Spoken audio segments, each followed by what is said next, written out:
The way Loth said ready for a second there made me worry that he was not ready, but we had a countdown. We're fine. Hello. Welcome to Rain. I was going to say 25 in a funny way, but I'm like, no, I don't want to try and stress my knowledge of numbers in other languages. It's 25. 15. Did I fuck it up? I fucked it up. 17. No, I'm pretty sure Cinco's 5. Right? No, it is. No. Yeah, I'm You got sorry. right the first Brain second there. You're trying to say it's farted. 26. Yeah. 15. Yeah, no, it is. Because Kinsen is 15. Quinceañera. You messed it up. No, I thought I messed it up, but I didn't. It's the other thing. Well, no matter what episode it is, we're playing it. Yes. It's time to play the game. Our favorite game. All right. Well, before we play the game, on the presumed chance that this is being video output correctly, which it should be, I should do the Patreon edit because otherwise it would not be included in the final product. Hey, this episode is brought to you by patrons like Adam DeHart, Black G, Call Me Zed, Carlos Dragon, JDV9000, Starlight, Legendary Boss Hunter, Liam Kessler, Rise of Kenji, Rogue Raven, Trevor, some guy named Bob, and Ray the Crow. If you like what we do, see more sports on Patreon. Yay! Where you can watch the lost, the quote unquote lost version of episode 23. There is no lost version of 24. The video version of 24 is, in fact, why I paused there for a little bit before doing the Patreon intro, is being exported on my other PC right now. Lost version, actually. Is the lost version where we come up with a bunch of interesting plot points and then never resolve them? Wow. Well, that does go to your joke that wasn't on camera earlier about media from 20 years ago. That's right. I think you all feel Abrams is a old. hack. Lost was a billion years ago in terms of pop culture. Wait another 10 years, and I guess we'll get the Lost revival. You know, Lost was good actually. It wasn't just a bunch of mysteries for no reason. Actually, as it turns out, when you watch a retrospective that shows the series in order, it actually makes sense contextually. Oh no, it makes sense. It's just a perpetual blue balling. That's the problem. I mean also, no, we're not doing this. We're not doing this. Nope, yeah. Nope. Okay, that's fair. You're We did yap for a while anyway. The Patreon intro is done. It's episode 25. And admittedly, I'm not sure what we are exactly rushing to, but I know that a few of you have plans. First of all, I'm pretty sure all of you sleep and stuff. This means that those of you who are resting and have shock damage should probably roll body plus a vigor to heal shock damage. And I those believe we actually did that at the end you of did last actually session. roll it? All right. Yeah. So that we didn't forget it. All right. Okay. And I think I would have, because I'm pretty sure I had you guys roll for, or had the roll to have the killing swapped applied also. Yeah. For that day anyway. That's why we had shock to heal up. It's because we had transferred some of our killing to shock. Then that means that there can probably be another bout of heal rolls, but that I'm not sure those of you who are injured will be taking a full rested day. So we may want to wait on that one to apply the effects of further healing. Yeah. Yeah. Yeah. Oh, sorry. Yeah. Had a burp coming up. Well, so because of the discussions that happened last night, like I said, the schedule for your day is very loose. Nothing really important happens at breakfast. The only thing is, where is that note in there? There it is. With your morning post, you do get a handful of small polite notes and letters. Nothing really worth tracking, but there are probably a few of your social meetings, social groups, people who you don't know and don't care about, but still want to use you for clout before you go. but just little polite messages. But Konrad does have a return letter from Cadron Woodwose, because you sent him a message when you first arrived, and it has now been a week and a bit. So it has done the full round trip.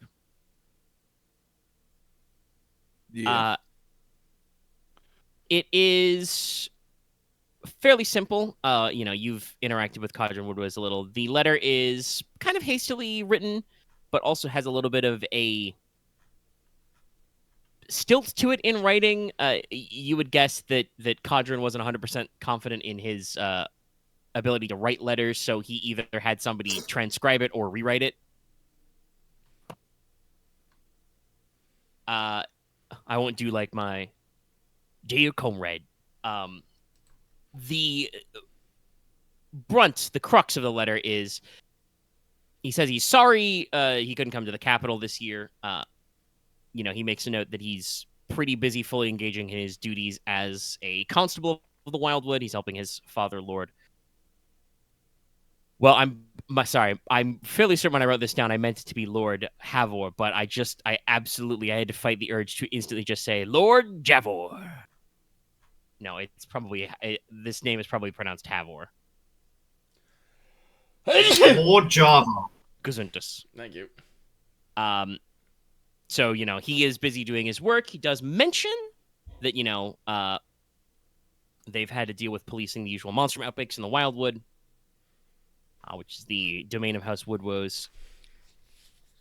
And, he even has a brief aside about saying they had to discipline a few neighbors who took some of their jests too far. The note is, says, let me tell you about the troll under the bridge next time we go drinking. Mm. And he, does say that there are rumors of a few outlaws and debtors kind of taken to the backwoods, so they may have to root out. Cadron expresses that, he's confident his sister, Daphne Woodwose, you guys have met her a couple of times in social functions. Yeah. But, says, oh, my sister, she's always been smarter and better read than me. She can represent our family in the capital. By the time this letter has done the full circuit, he does say that he's, heard some rumors about how the Grand Melee went down. So, very loosey-goosey. He regrets that he and Ivers Bowen couldn't be there to support their friends, even if they couldn't attend. And Cadron basically, leaves it off by saying that, like, he phrases it this way: soft stuff isn't his specialty, but if you ever get a chance to lend an ear to Egan, meaning Egan Ferretti, he may be the heir to his house, but people have a lot of expectations of him. And ends it off by basically saying, like, I'm too busy to come to Capital, but I hope that I can, catch you sometime later and we can catch up. All right. Okay. A fairly normal response. All right. The other thing is just, I feel like at breakfast, the ongoing gag continues, and first, Lord Farron basically just mentions it as an aside. Actually, no, they probably would have discussed it earlier, and his brother, Lord Tancred Farron, brings it up because he is a lamplighter commander. So basically, it's discussed at breakfast that they'll send out a couple of guys to case the Veil and Vial, in daylight hours and see if anything's up there. See if this Todoros guy is still in, etc. Anything weird happens, because it'll only have been like 2 nights since Konrad's move at the Gilly Green pub. So Yeah. not a lot of time. So we'll see if anything's up there, and probably have a moment where one of your attendants will make some kind of inquiry, probably at like the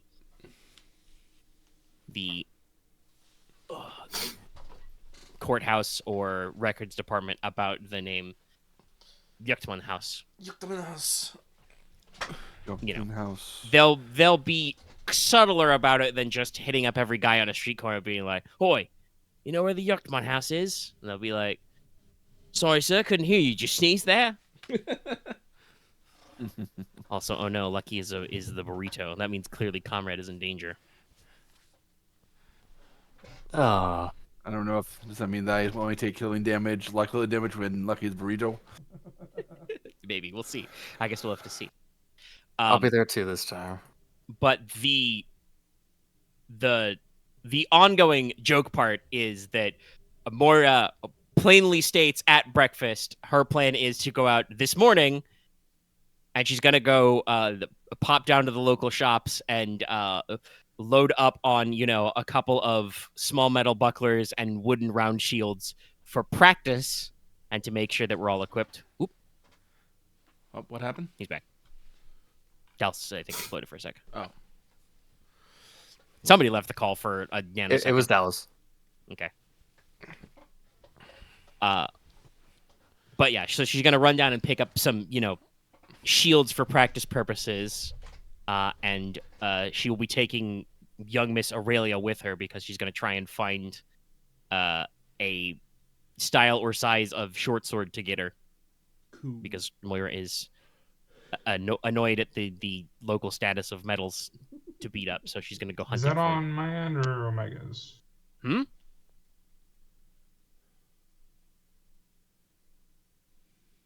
What? Dallas, can you I don't hear know us? if Dallas can hear us correctly. He's not responding, so I am assuming that he is having technical difficulties. Trying. He may be Being in- what's the word? Lying out a little bit. Let's see. My ping is green tonight. Same. I am green. I am. Oh, sorry. I am also green. All right. Yeah. It sounds like it's on. He's in. I was probably breaking up or something for him. Sorry. Let me roll up my thoughts back in order. Okay. Yes. So, yeah, she says she's gonna take Aurelia with her, and they're gonna go. She's gonna go look out for some, southern style short swords. At least of a. If she doesn't find a actual example to buy, a type and variety that Aurelia is comfortable with, so she can start arming her better. As we've discussed, it's been about a week of training, so Aurelia's fencing is a little rough. If you really want to get into it, Moira can discuss the status of the student. But that's where she's going to be, and that, if any of you do require remedial training in blocking, parrying, and dodging, she'll be around she'll be back by the afternoon for sure. Would you believe me if I just said no, I don't need remedial training? She kind of gives you a side eye and says, well, next time, can you take the shield? Sure. Actually, how weird is it for people to I know we talk about people carry rapers and stuff, but how much do people walk around? I wouldn't say armed to the teeth, but well armed, I should say. So we've discussed a couple times previously, but usually in the way back. Heavy weapons are usually not what is considered streetwear. So, Konrad going out with his greatsword he's not expected to be fighting anybody with it in the city streets. So that's the kind of thing that's going to be an odd look or a social faux pas. Probably the same with Logesh's, polearm of choice. He is a guard, so carrying a guard type weapon is not crazy, but you don't stroll down the street with your big Bartichet or Danish axe in hand, Mm-hmm. Bucklers and small shields are, especially metal bucklers for dueling, are actually really small and compact. It's, at best about as diameter. Yes, diameter, 2 radiuses, not circumference. Is about as long as your whole forearm. So, like, that's the kind of thing that is a, like, respected tool in even a fencing duel. So, clipping a buckler to your belt or back is not weird, but, you know, going out and around with your items, yeah, some bucklers are really compact. But going out and about with your items is not too crazy. Like I said, it's mostly your big two-handed heavy weapons. Probably going out with like an arquebus or musket slung is going to be odd because not a lot of people see that. Yeah. But you know, side swords, knives, pretty easy to run together. Small axes that fit in your belt might be a tool. You know, we've discussed obviously Enos's chains are basically a fashion accessory. Yep. They jingle. Jingle jangle. Mm-hmm. This is the So, best yeah, I can do. Got a few choices. If I blue screen halfway through the recording, I'll figure something out. All right, he'll try and let us know. Okay, we're hoping out for a hero. That's what I'm doing. Hopefully no blue screen. Blech. Okay. All right. Yes. Any further questions about your armifying? No.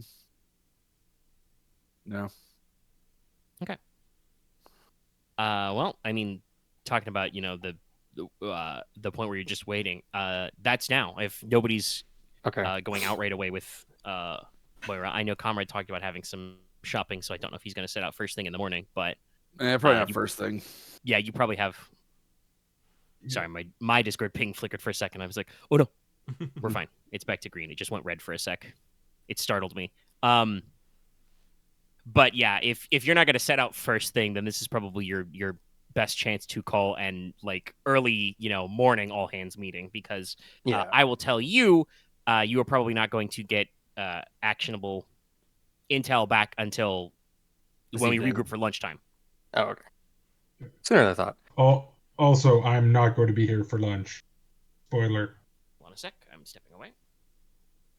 Uh, Was it? oh no, I said I have plans for lunch. No, Omega had to step away. Oh. Only a couple more weeks. Only a couple more weeks. I've got my I water, have but a I'm new noticing computer. that Axe did not exposit. No. I just told Axe that I will not be here for lunch. Okay, then it's not just doing it now. I wish I had a plan to tell about the plan, so we're just gonna cut to it. Leslok is just gonna write out a list. Or have written out one. Considering everything of yesterday, I felt it'd be better to make it clear to everything I have in mind for the long term.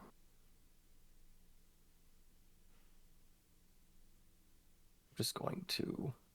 How long term are we talking about? Would it be better if I said things I have in mind for months from now or years? Honestly, in my opinion, doesn't matter. The sooner you get started on something, usually the better. Some things take years to come to fruition. What's important is the first step.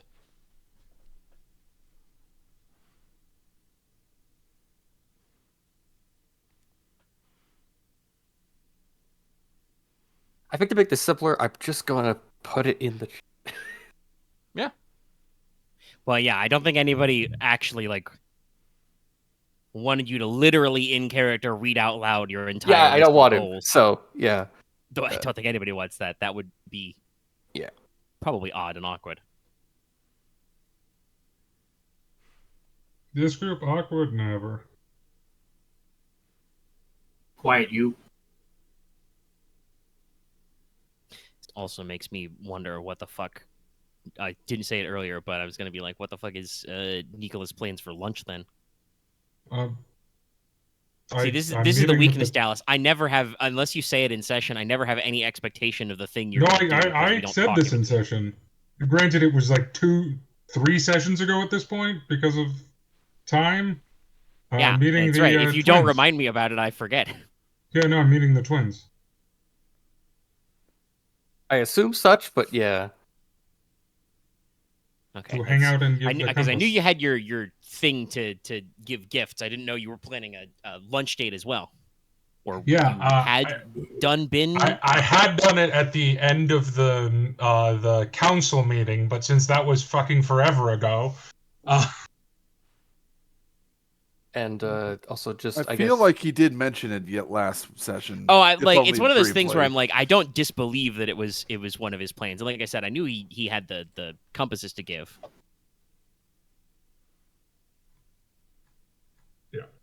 yeah. Okay, I have, because there's a new one added to this. I have out of character, actually in character also. Would you write that as you want a platoon of shamans? I need to work on. I need to actually figure out how many it would be. But also, I have that's. I should probably put that in meta, I guess. Especially because I haven't even written out the parts about sorcery yet. So you're at a point where you wish to recruit entire squads worth of shamans, witches, and warriors, 2 of which are the same thing. Okay, I'll take that off the list and put it somewhere else for now. Like, I think it'd be best to see if such thing is available. Yeah, which is probably just leave it to the first thing. I will remind you, you can't own people. Sure, you can. Well, he said recruit. But it's one of those moments of I'm like, all right, this is now this is newer, and I'm not sure. Yeah, you guys were talking about mass combat, so I was thinking. Oh, that's fair. But like I said, you This is later. You drew up I will take that off the list. What about some, that? some That's broad another- blobs. Anyway, Yes. Broad blobs. Anyway, so like I said, sorry, I keep saying anyway and so and stuff because I'm waiting for positive feedback here. You are shown this list in character. If nobody says anything about it, okay. I mean, I don't see any problems with the short-term goals. I'm not sure I'll be able to help at all with the last short-term goal. I mean, Honestly, cause I don't know if arms and armor to outfit the 5th Company and Eidolon project.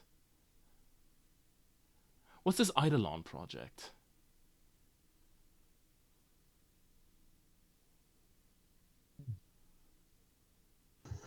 That was the goal to, if we could, make in theory, we could make a full-size quadrant board with all the different pieces as, I guess, living statues. And I thought the term for a living construct would be an eidolon? No. If you want a living construct, that's a bit different, and not what I thought we were going to be doing. No, we did discuss. We did Sorry, go ahead, discuss the life side Quatron board, but like I said, that will just be. Oh, you remember Animate those? clockwork. No, you remember those knights guarding your ancestors' tomb, cuz? Yes, I was thinking of it like that. I probably used the wrong terms then. Yes, no, we don't use the term eidolon for that. Eidolons Or are living. something more have more intelligence than that. You can teach them. They have feelings and expectations of whatnot. It's a well, it's a soul. It's the soul of an inanimate object, to be sure. The the Quatron board will just be pieces that will move towards with instructions. While they will be, animated and live, they will not have individual will or purpose outside what is given to them. I'll rename it then the animated game piece. Right. Yeah, that's what I think I was going to say a second. I didn't want to interrupt being in character for once. That I think Inos discussed the idea of his Eidolon work with a couple of people, but that was a while ago, and I don't know if he was. I've mentioned clear. it to Lucy. I remember that for sure. Yeah. I don't know if I actually talked to anyone else. I think we might have talked a little bit when we came up with the life side Quatron board idea, but we definitely didn't go into like Eidolon. It was definitely like Spears of the Awakened and whatnot. Yeah, I was I misinterpreting. I misinterpret the terminology. Yeah, no.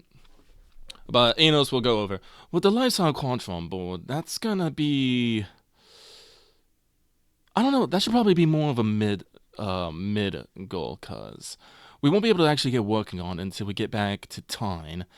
And there's actually going to be a lot of work involved. We have to clear space for the board, get materials to build the board, then we have to get the materials to build the pieces, and then we have to spend a lot of time, and I mean a lot of time, enchanting the pieces to do the work. You're right, and I'll adjust the timescale for that. Honestly, I'd say the same about have enough about the arms and armor to outfit the fifth company as well.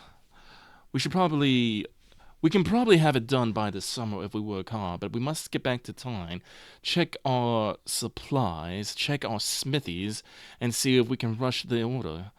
Do you remember approximately how much armors we have to produce to outfit the fifth company? About 100. Is it 100? About 100. About 100. It's 100 for a full company. I think it was discussed that whatchamacallit, they may be,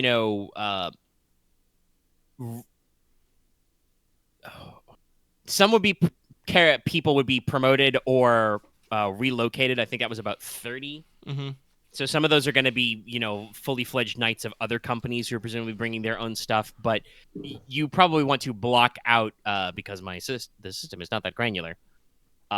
You probably want to block out the budget for 100, which, funnily enough, I have now because I was deeply nettled by the fact that there's like 5 fucking charts for how to pay for your followers, and not all of them line up correctly. Not all of them obey the wealth to treasure conversion ratio, and also some of them are just like go from like 1 to 3 to 6, but others go from like 1 to 5 to like it bothered me. Okay, it doesn't bother me. It bothers me a lot. Look at the armory chart, and it's like I don't know how you can get over wealth 7 for some of this.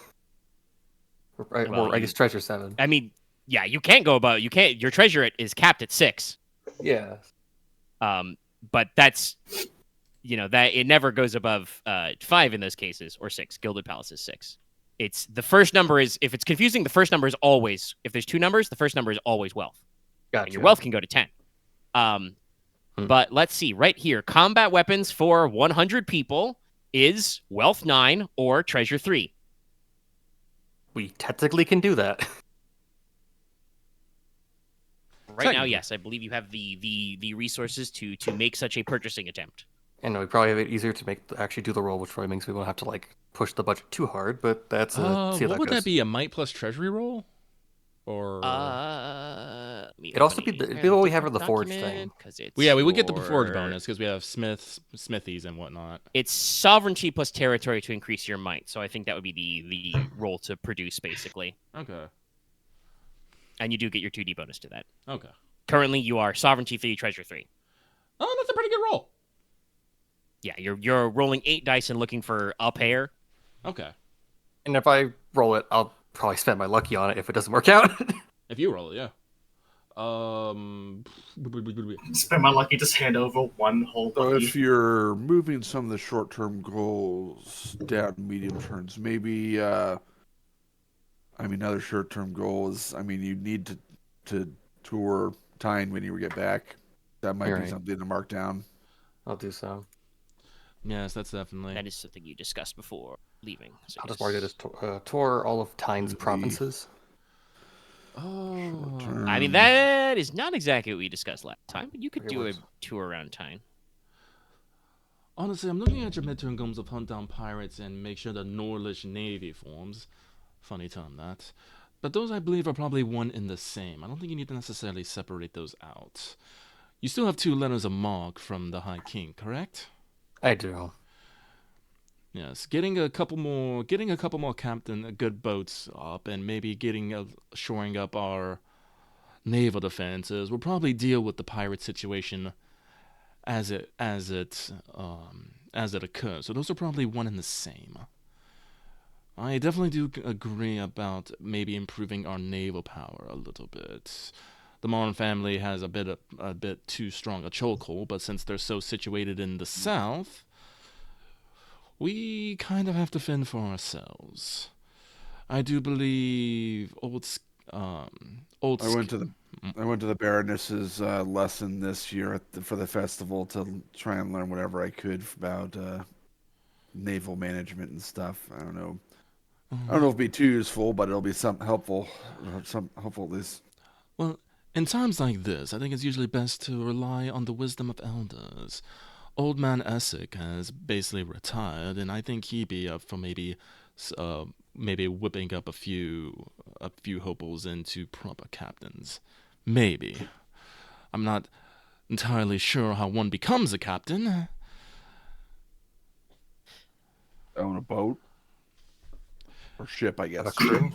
Ownership of the ship is important, yes. Lucy chimes in.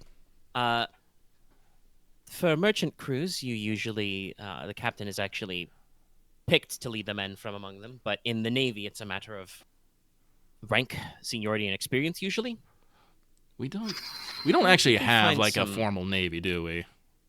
In time. You guys don't know. No. Wow. Yeah, it's mostly the King's Navy and then any individual naval forces operated by the houses, but they are small. House I Essex will- probably has a handful of fighting boats. One thing before we get into our next step, Lucy did want to bring up, but Inos was raising other good points, was if we're concerned about the naval power of all Norlon, we may also be able to turn to our allies even further north. Things with the old man Blake have been a little rough, but with things smoothed over a little, we can attempt to repair those relations. And the east side of the border does usually have strong, tall trees for pines for longboats and tar to seal them. I don't think they're really used to building anything bigger than a cog, but that is why young Miss Coraline is supposed to be studying with House Essex. Enos kind of, rubs his chin. Do you think?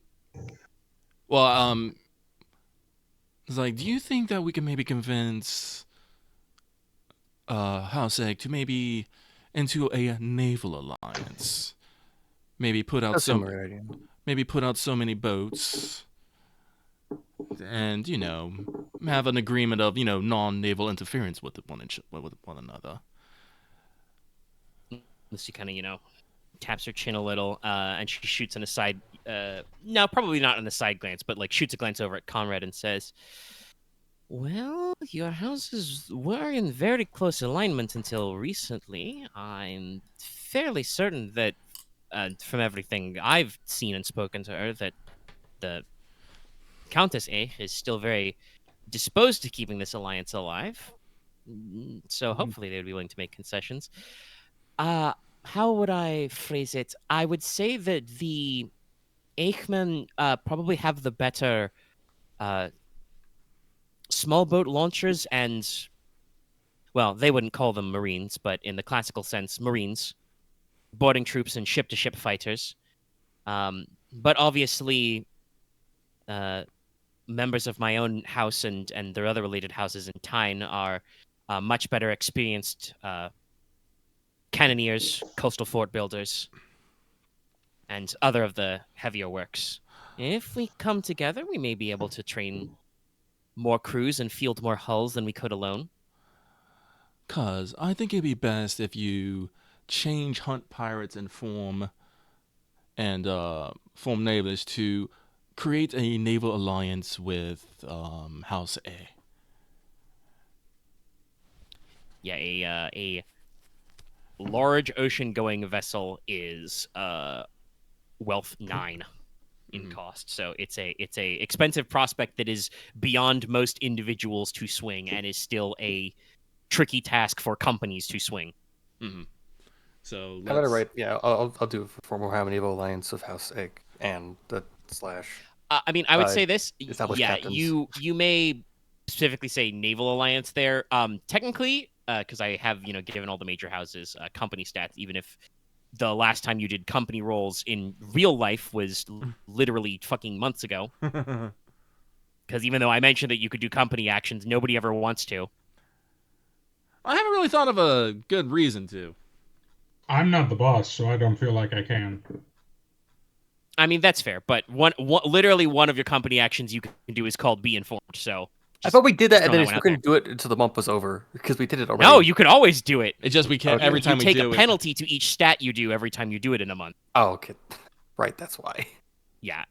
No, what? Yeah, I mean, that's why you don't ever want to do company rules acts. It's because your company is only good at like 2 things, and I know you. You hate diminishing returns. But it is technically a resource that the whole crew can get in. Yeah. Am I looking in the right document for what I want? Also, I put time scale. I kind of hypothetical time scale for like the goals on the thing. Yes, I am looking in the right document because I wanted to double check how it's phrased in House A. But mechanically, you and House A have I put it on their end, but they have the Entangling Alliance asset, so they have +2 influence with you, but that means you have +2 influence when dealing with them. So like you're mechanically already in a fairly tight alliance because of the. Mm-hmm. Just because Leofric is dead doesn't mean that you guys didn't have a marriage pact where there has still been some exchange of political goodwill. So there's still your open door to further renegotiation there.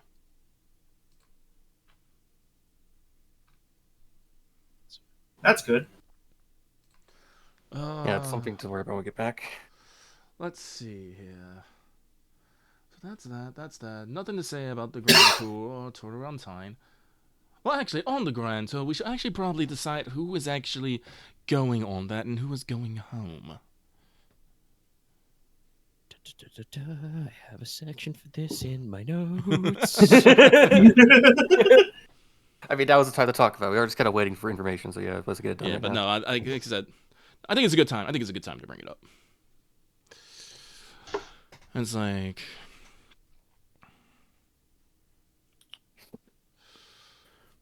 Okay. What are we bringing up? who's going on the Grand Tour and who is going home? All right. I will shorten it just so I don't have to switch character voices very rapidly. Lord Farron and Tancred should go back with the ship full of treasure. Yes. Yes. They are important members of your inner council. While admittedly they have been pretty good advisors, while we've been doing it, they probably need to get back and start, remanaging their own lands and setting things up and making sure everything is okay back at home. Of course. They, especially Lord Tancred, would probably suggest leaving the extra squad of 10 or so lamplighters you brought with you.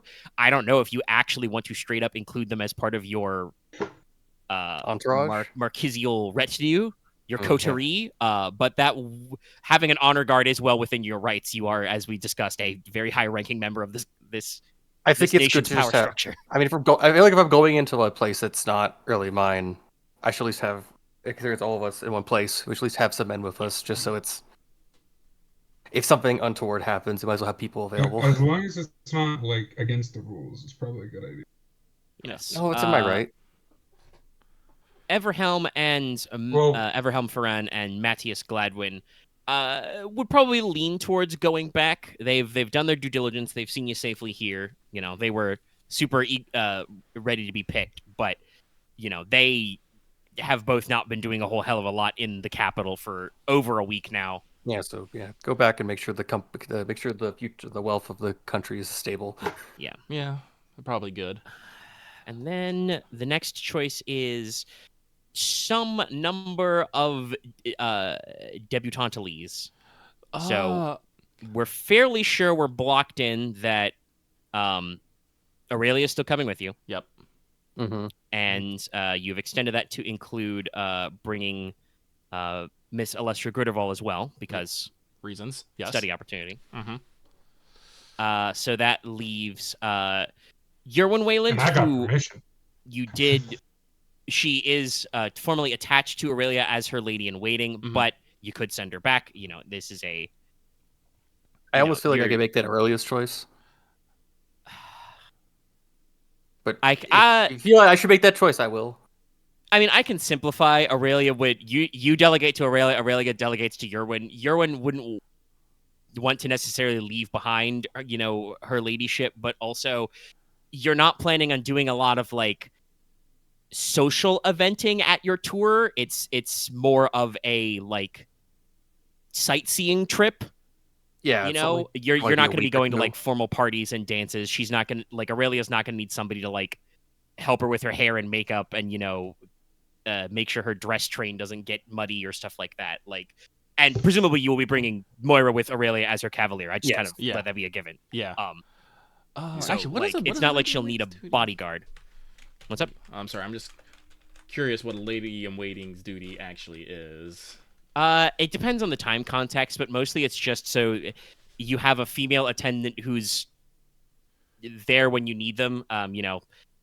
Screens your callers. Can help you with social functions. Like I said, probably helping you with your wardrobe and presentation, and also occasionally just having a trusted companion to hang around and talk with. But Aurelia is. I won't say she's too serious for that, but she usually does not need to like sit in gossip circles.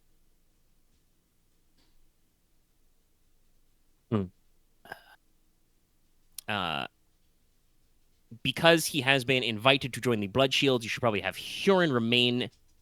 He does not necessarily have to go with you on the tour, but it would be probably a good opportunity to hang out because you are, gonna send him through some formal training.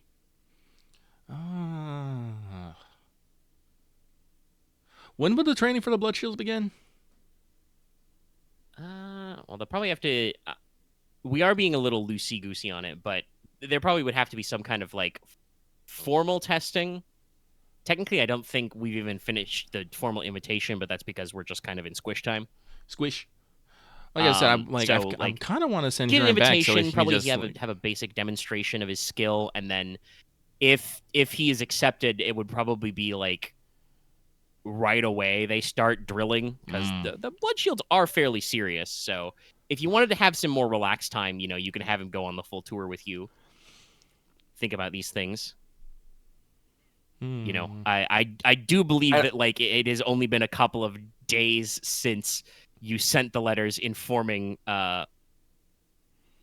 Lady Maja about this being a thing. I think it's literally only been one day. Yeah, I guess it was yesterday morning. So Yeah. Okay. yeah, that's you may I don't have a may want feeling to stretch of it. that out. You still got like 3 or 4 days before the tour actually starts. Probably Yeah, the I don't have a freest days feeling to be, so. either way, honestly, right now. Do we? Think. I honestly, I don't know.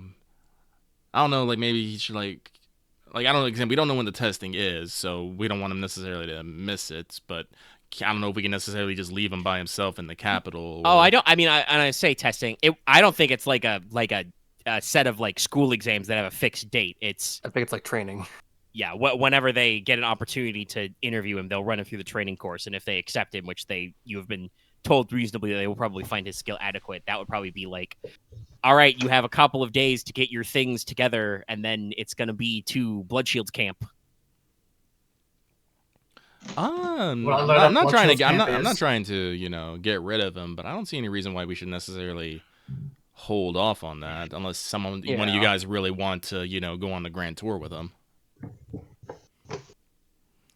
Like I said, it might be a while before you see him again, though. So I will- wouldn't mind having him along for the grand tour. I mean, it would technically keep him enthroned, and we would if we got the notification that he needs to be somewhere for his training, then well, he's not that far away.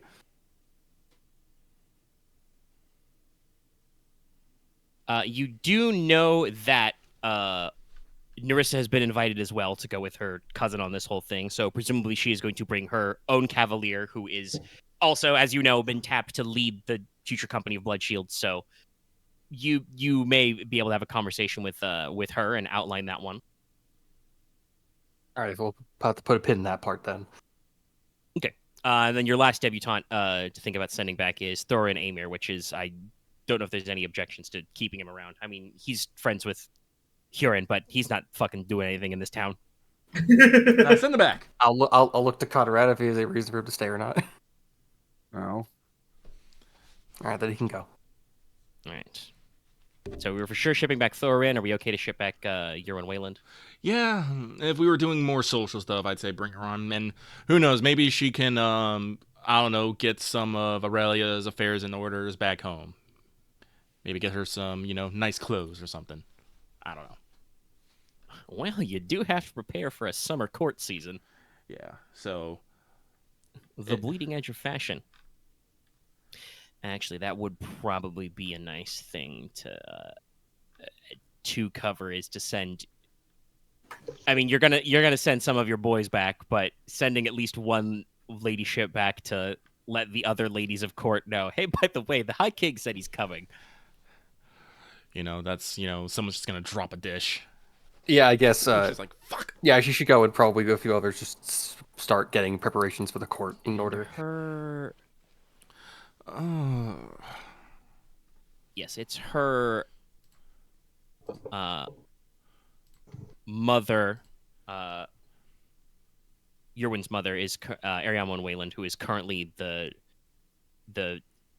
maid of honor in your small council court, which is the lady of the house's formal attendant. But since the ladyship of the house is kind of loosey-goosey, but still, that means that, it would be good to send Yerwin back and start running some things up the line.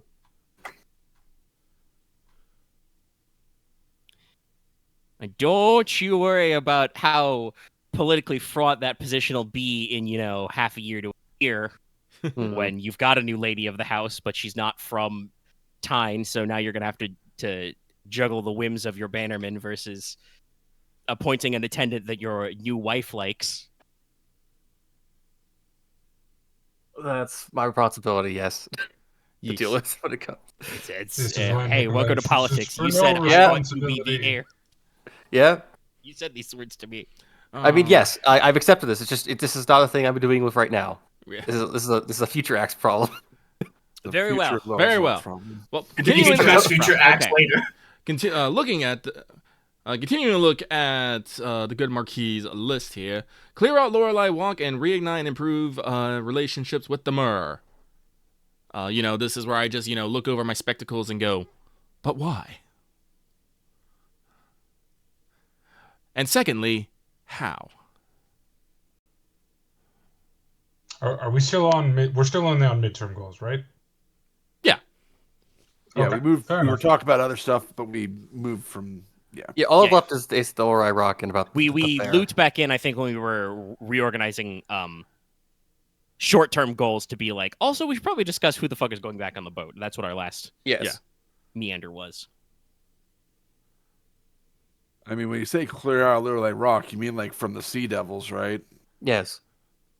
I mean, I'm assuming that we cleared them out the normal way, but I think, so you're talking more about reigniting relations with the Mirror, right? Yes. Well, I do know a few Mirror here and there. That's only because they have a lovely habit of popping up next to boats and going, "Hey, who goes there?" They don't actually sound like that. That was a witticism. I mean, it is one of the greatest jokes I've heard every time. It's like you say an outlandish accent and say they talked like that back then. It was a different time. Inos kind of just snorts. But we don't actually have any lasting relationships with the merfolk. We no channels to actually speak with them. We would have to go to someone else, and the first person that comes to mind is the Marn family. And I'm not entirely sure the Marn family would be happy of us trying to deepen relationships with the merfolk, especially since they might see that as us trying to get a leg up on naval power, especially if it gets out that we're trying to foment our own naval borders. Perhaps, but Lorelei Rock does mean something to the Mer, and I feel that if we're going to clear it out, we might as well do it in respect to their lands too. There used to be Mirror there, right? Yes. According to history, yes. But again, cuz why?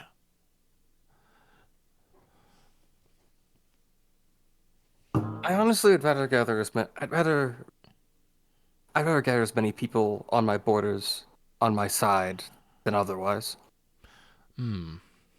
And the sea is a So big you're place. collecting alliances for alliance's sake. Collecting some kind of. I mean, this is Sounds- relevant too. At the sounds pretty very least, normal. for sure, I think Leslok has done some reading about this, and also I know Logesh has done some reading about this. Lorelei Rock came up in the first place because you are, those of you who did the work on it are reasonably certain it is probably one of those places of power. It is a sacred mountain or rock. I do not actually remember that. It is Yeah. It is also a sacred place, and the Mar would probably know about the history of it. So I Is think that it's better to at Konrad? least be good neighbors. It's Well- a rock. Then I would like to recontextualize this goal is make contact with the Mer and learn about Lorelei Rock, and then see where we go from there. Okay. Like I said, I don't disagree with the goal, but I think we should change the process. I'm in Patreon chat, so I'm being goofy. That's why I'm typing weird. How worry, did I'll we do it. establish contact with the Mer? 'Cause I just see blue names. So, let's see here. Create the Great Teine Fair. What, we're gonna throw a giant party? What is this? This I do actually Do you think want that to create a Leslok said circus? out loud before you guys left.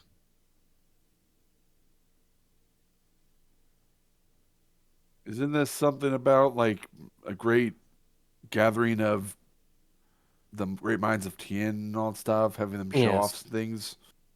Yes, I feel like the best thing is if we, I would say next year.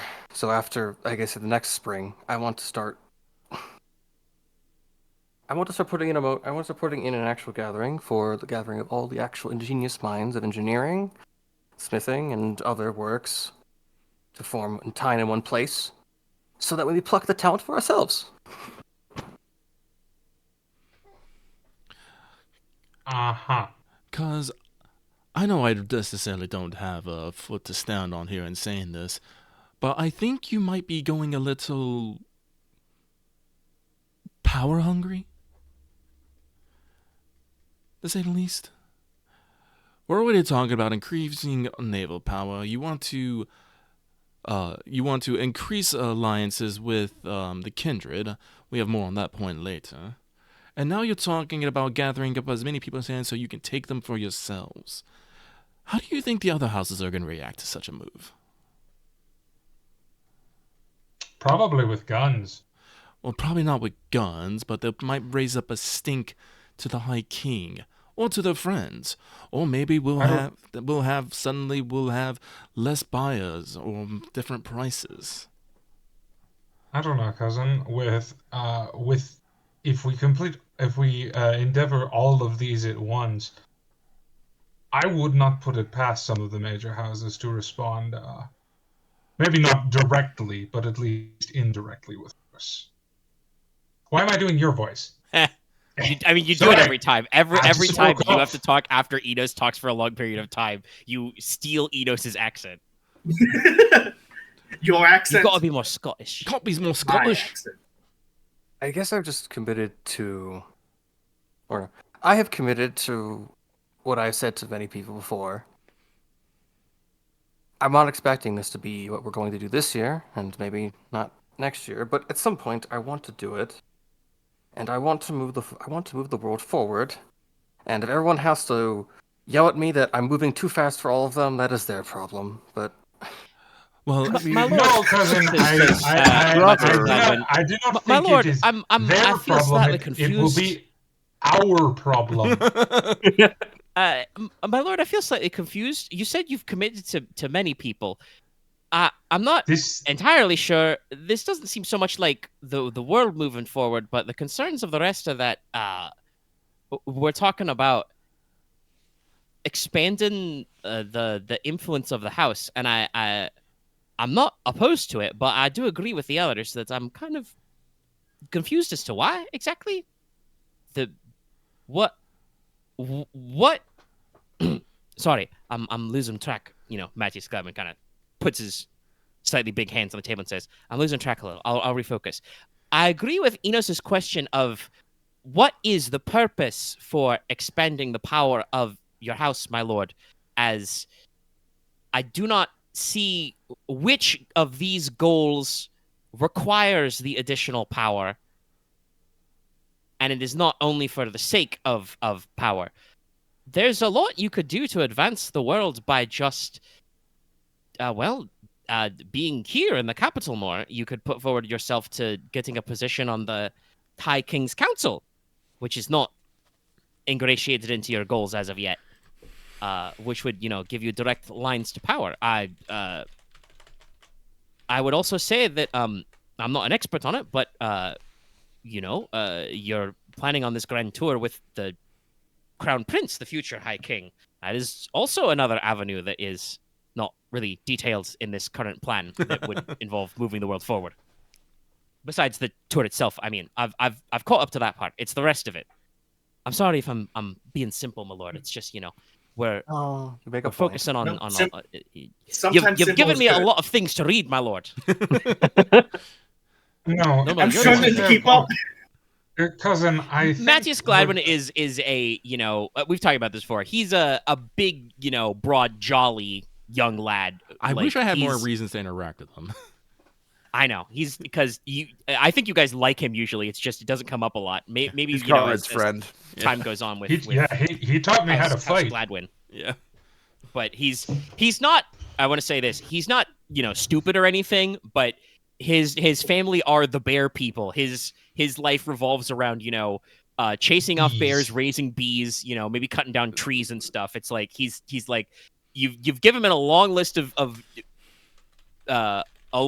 high-level goals, and the men on the ground are concerned about the reason for the campaign, my lord. Yeah, I must agree with Matthias. I don't believe we are questioning your goals. They seem like worthwhile goals. What calls into question is the motivation behind them. I don't mean to speak even speaking. I'm for this grand. I'm sorry, excuse me. Let me look at it. Great Teine Fair. I would love to see works from all over Teine, hells, all over Tricorone come in our little land and be shown off for everyone to see. But if you make such a thing for the purpose of trying to find people and take them from their homes, their lands, their lords, that's going to cause more problems than it is solving them. There's moving the world forward. There's moving the world forward, and then there's moving the world forward with force. Oh, you're right. So the idea in principle was to just find all talent in all of Teine. I wasn't expecting to take it from the other lands, but you make a point that it would spread across all of Tricorone if I did make it. But my lord, Everhelm, after saying his piece there, they just type says, "I think you are underestimating your fellow lords. It's quite simple. You're gonna put on a big fancy party where everyone's fanciest technology and finest arts are shown. You can bet your sweet bottom that every single high house will want a piece of that. They'll either be doing their own fairs or they'll try and take yours after it's half finished. Some of them might not mean it in a mean way, but you're right. It's the way of nobles. No, you're right. No one in this country never ever saw a good idea and didn't try to take it for himself. No, you're right. I would at least expect that the Alchemist College or the Advent Gate would at least try something to outdo it. Just Barrett Oro just doing the fucking stonks gesture in the background, just like arms raised up. Oh, it's huge. Yes.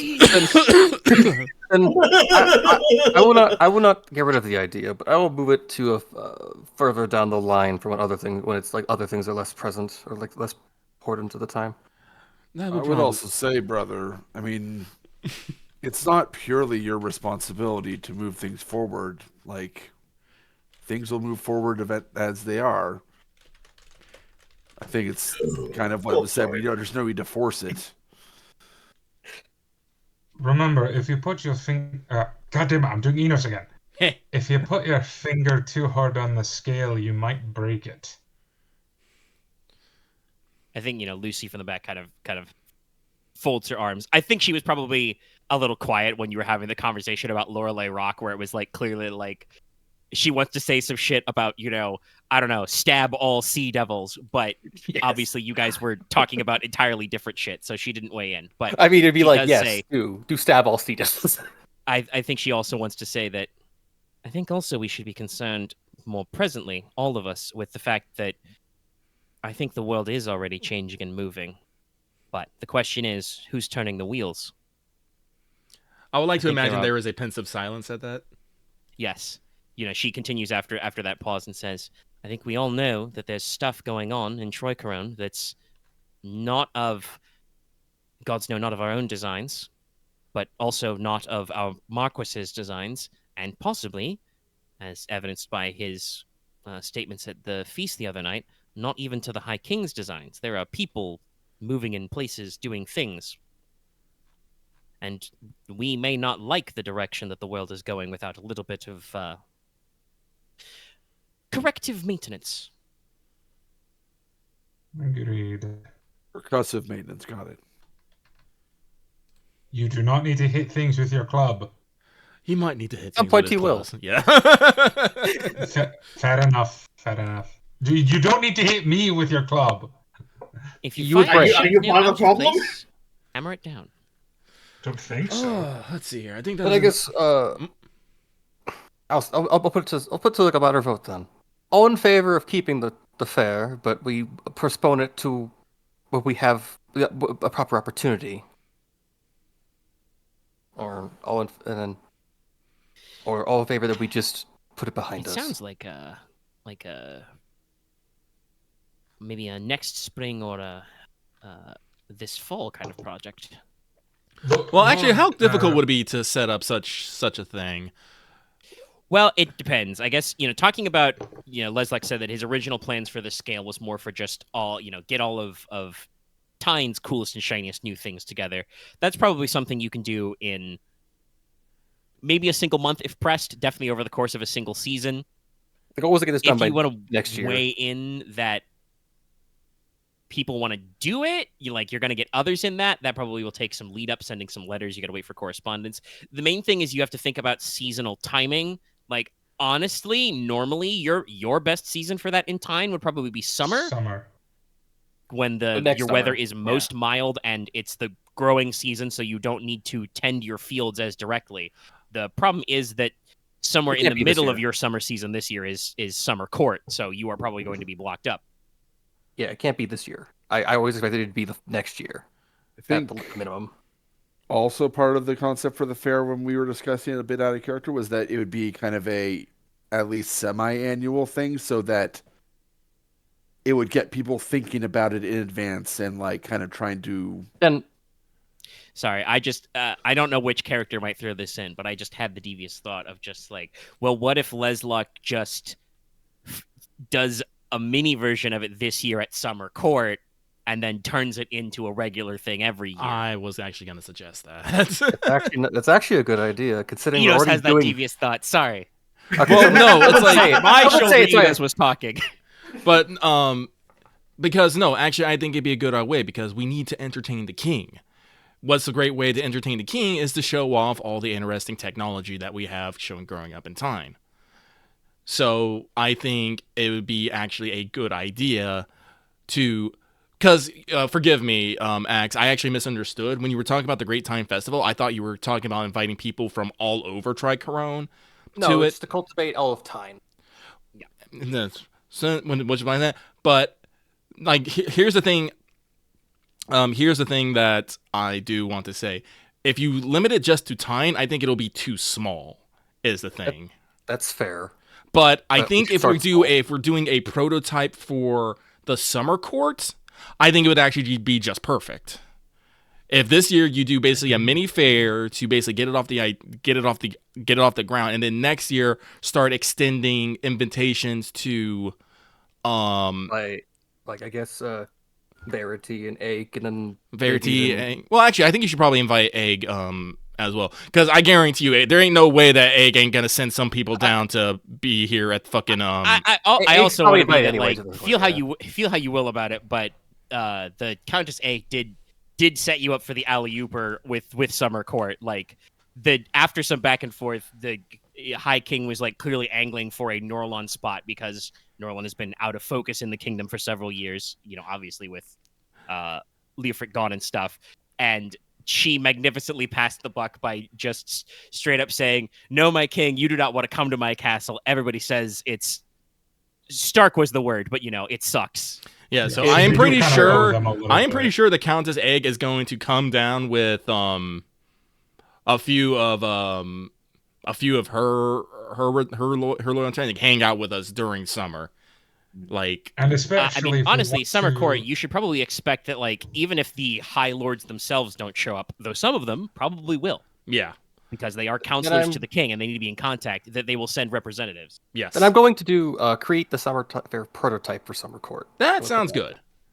It's good. That's Yeah, very it sounds specific. like a good goal. I guess. there is Well, something hey, hell, regarding, fucking the life side quadrant board can play into that like perfectly. I was thinking that exact thing actually. Yes. That would be because that would be There the is thing something I from want to Silver bring up to Tower in you. our direct smiths. There is something I want to bring up to you. Because I Yes. think you're fucking insane. Respectfully. Yes. Uh, It's in the long-term goals. well, there's one midterm goal when we maybe want to talk about. At least I want to talk about. Is Oh, the my second fault. one? My apologies, we're going out of order all I mean, technically All we've over discussed the everything place. I except the last apologize, cousin. midterm goal. So if you don't, No. We never talked about that one. The one that involves me. You do have him by name here, cuz. Yes, I do. Yeah, you did literally write his name down. I mean, No. I'm just gonna say I don't think I've done anything to like be able to sponsor a cadet house yet. No, but I'll make this clear to you. Might I'm not more than be a likely having a midterm child within goal. 10 years. Within 10 years. I mean, hopefully, I have one more. I'm I about mean, to yes. say it's all like within 10 I should years. be having a child within The 10 years. bloodline must continue. There's a moment that Konrad like stops and looks around to make sure Narissa isn't here. That's all like No. I'm pretty sure cuz you're probably going to be having a child within 2 years. You are right, but I didn't want to think about it like that. Too bad.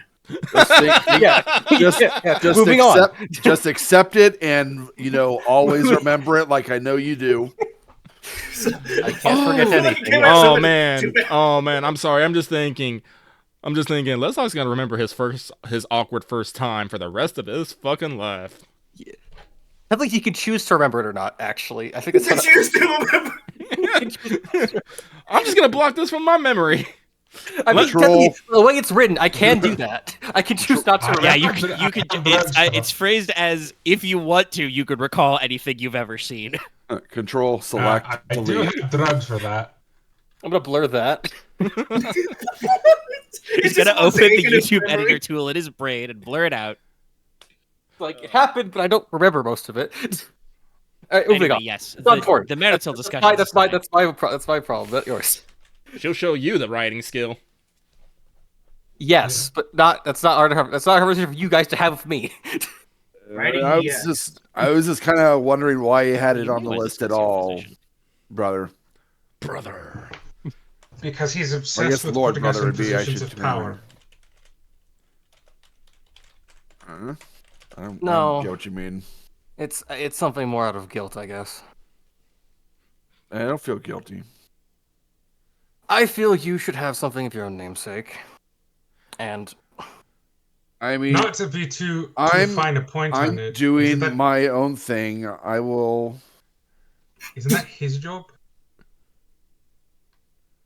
Sorry. While It was it's, no thing. I'm fine that you're concerned about it. I don't think you need to put it on your list of things to do. We had our talk the other night. I will not be like keeping my plans secret as I have been. So there. I think that in the pursuit of all these other things, there'll be plenty of opportunity for Konrad to win fame and glory on his own merits. Exactly. I mean, All right, we're gonna have some sort of fighting tournament at the court, right? Even if Yeah, it so is the other fencing. thing. Tournaments are typical at court, yeah.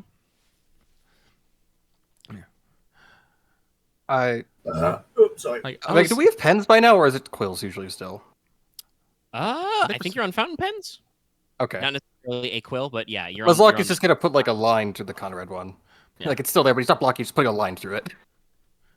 All right, so Nicola, you were saying something about one of the long-term goals. Yes. So, cousin, I understand you have lofty goals. I will say the long-term ones. Some I don't expect to actually ever happen. Okay. But I still need to address it because I question your Sanity. sanity. Yeah, sanity. Sanity is the right word. Oh, it's about that one. Oh, so you know you're crazy. Good. That makes it easier. I'm a veiler. I have seen things I'm you going find to be absurd. Well, stop talking. Yes, I don't. The clearing the fog veil. Yeah, that one. I think everybody has a moment of just like, yeah, we weren't talking about that one, but that one's also very ambitious. It's also haunted. I don't want to get cursed by no ghosts. Yeah. And even Look, if it's not I am- actually haunted, there are still. Nobody wants to admit it, but there are still people to live there. Yes. Yeah, there are powers there that we do not understand, whether that be haunting, cursing, whatever. It is a weird, weird place. Oh no, we perfectly Or- understand the powers, and that's why we don't want to go in there. True. Also, this is another thing I don't think I've brought up explicitly before, but is a thing to mention that you guys are probably thinking about right now. Also, it's been like probably 300 years since the War of the 13. That means there's been about 300 years where there has not been a concerted effort to police Monstrum in that province. Yes. I keep it here on the list, even though I know it's a grand want. It's a pipe. I guess it's a fantasy. It's a fantasy. It's a reason. It's an achievable fantasy at best. A pipe dream at worst. Well, honestly, if I'm thinking about it, it is probably not a bad idea to go and survey the fog veil. Like as I said, it is a piece of land within our territory that has been basically doing whatever it wants for who knows how long. We don't know the monstrum in there. We don't know the spit. We don't know what threats might be in there.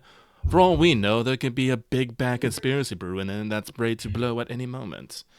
I don't know if claiming the Fog Veil is necessarily correct either, because if I recall correctly, forgive me if I'm wrong, we don't actually own the Fog Veil, and so we can't actually claim it.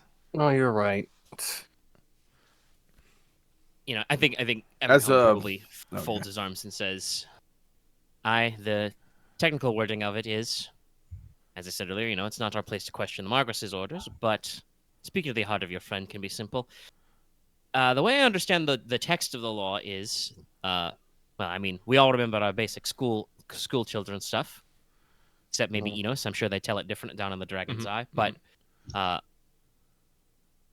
the way we all learned in insert equivalent of Sunday school here, is after he, you know, climbed the mountain of the 13 and spoke to Hydrus and entered the covenant.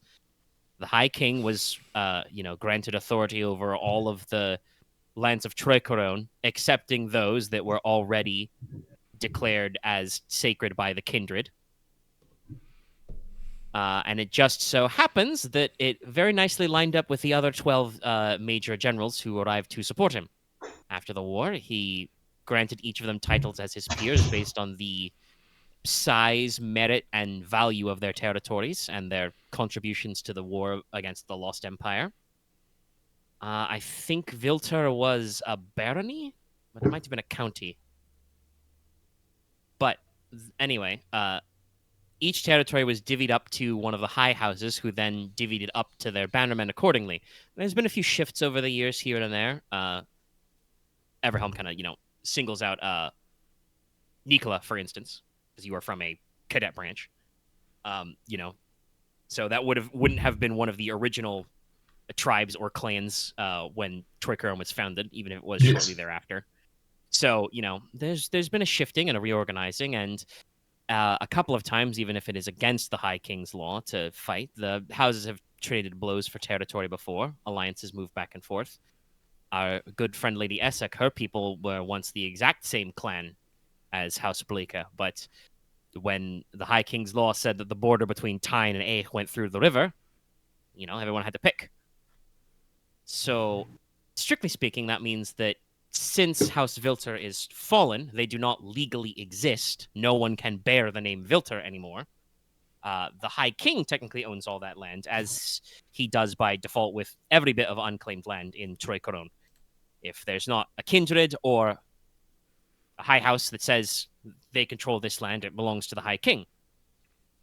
Admittedly, I think Inos has it right, where I'm sure our good High King would not want any bit of his land to be, infested with monsters or brigands or ghosts or Anything in between. Everhelm actually shivers, by the way. Apparently, he likes to read fairy stories or whatever bloody Penny else is supposed Dreadful. to be in the Fog Veil. Hmm.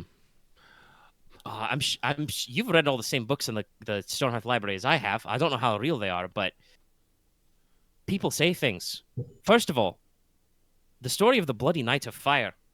No offense meant to your people, Inos, but it's upsetting. The mountains spat fire and smoke and poison. And I assume they've stopped because the ground doesn't shake anymore, but it can't have been good for the land. Never mind if you've ever... Have you ever... he glances around all of you. Have you ever read a story of a demon boar? A triach? They're nasty. They're about the size of the carriage and horse and all. And covered in iron quills, which are poisonous to boot. They always favored the land of the Fog Veil. If they've been breeding unassisted for 300 years. Oh, giant vermin. Well, What is it unusual? Well, we'll all Technically, need to brush up on our archivist skills. Maybe we can ask Technically, the they're Iron not- Demons if they have a few fire lances for us to borrow. I Technically, think, they wouldn't be vermin. That's a different classification of animal. well, they'll be a bright pain to deal with. Cause Oh, definitely. he turns back to the Marquis. Cause I definitely the more I think about it, I do think we should petition the High King to maybe mount an expedition into the Fog Veil and see about clearing it. At least trimming down the nasty things in it. Whether or not we'll get to keep it for ourselves afterwards, well, that depends on the High King's grace. I will adjust it then Chicken to giant forehead, maybe. I will adjust it to survey the Fog Veil. I think That is a much more reasonable and sane goal. Sorry, Your Lordship, I got distracted by thinking about stuff. What I was going to say was that after the War of the 13, the way it worked for the other houses was the lands got divvied up much faster. If I understand correctly, House Espada basically marched entirely and captured all of Nahal, the territory of House Kaleri, and that has just expanded their domain accordingly.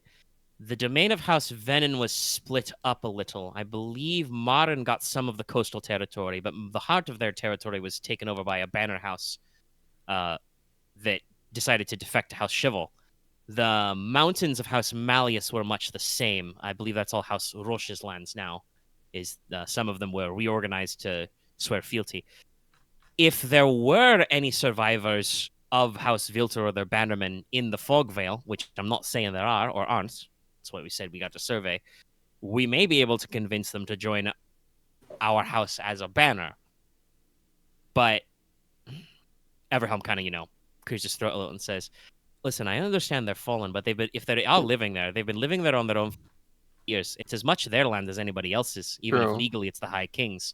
And we, all the rest of us, even Inos included here, we live on the land our ancestors came from. I was born and raised in the Iron Hills. You were all born in Stonehearth, the fortress that, Logi Torchbearer and his kin built. The Silver Tower was founded by Lady Gridarvol. It's all the same. So, like I said, even though the land is split, Lady Essek is fairly close to her home. Then Matthias knows the Goldenwood. They may not want to give it up, and it might not be honorable of us to take it. Then But if they're not doing anything with the land, we could ask at least. You're right.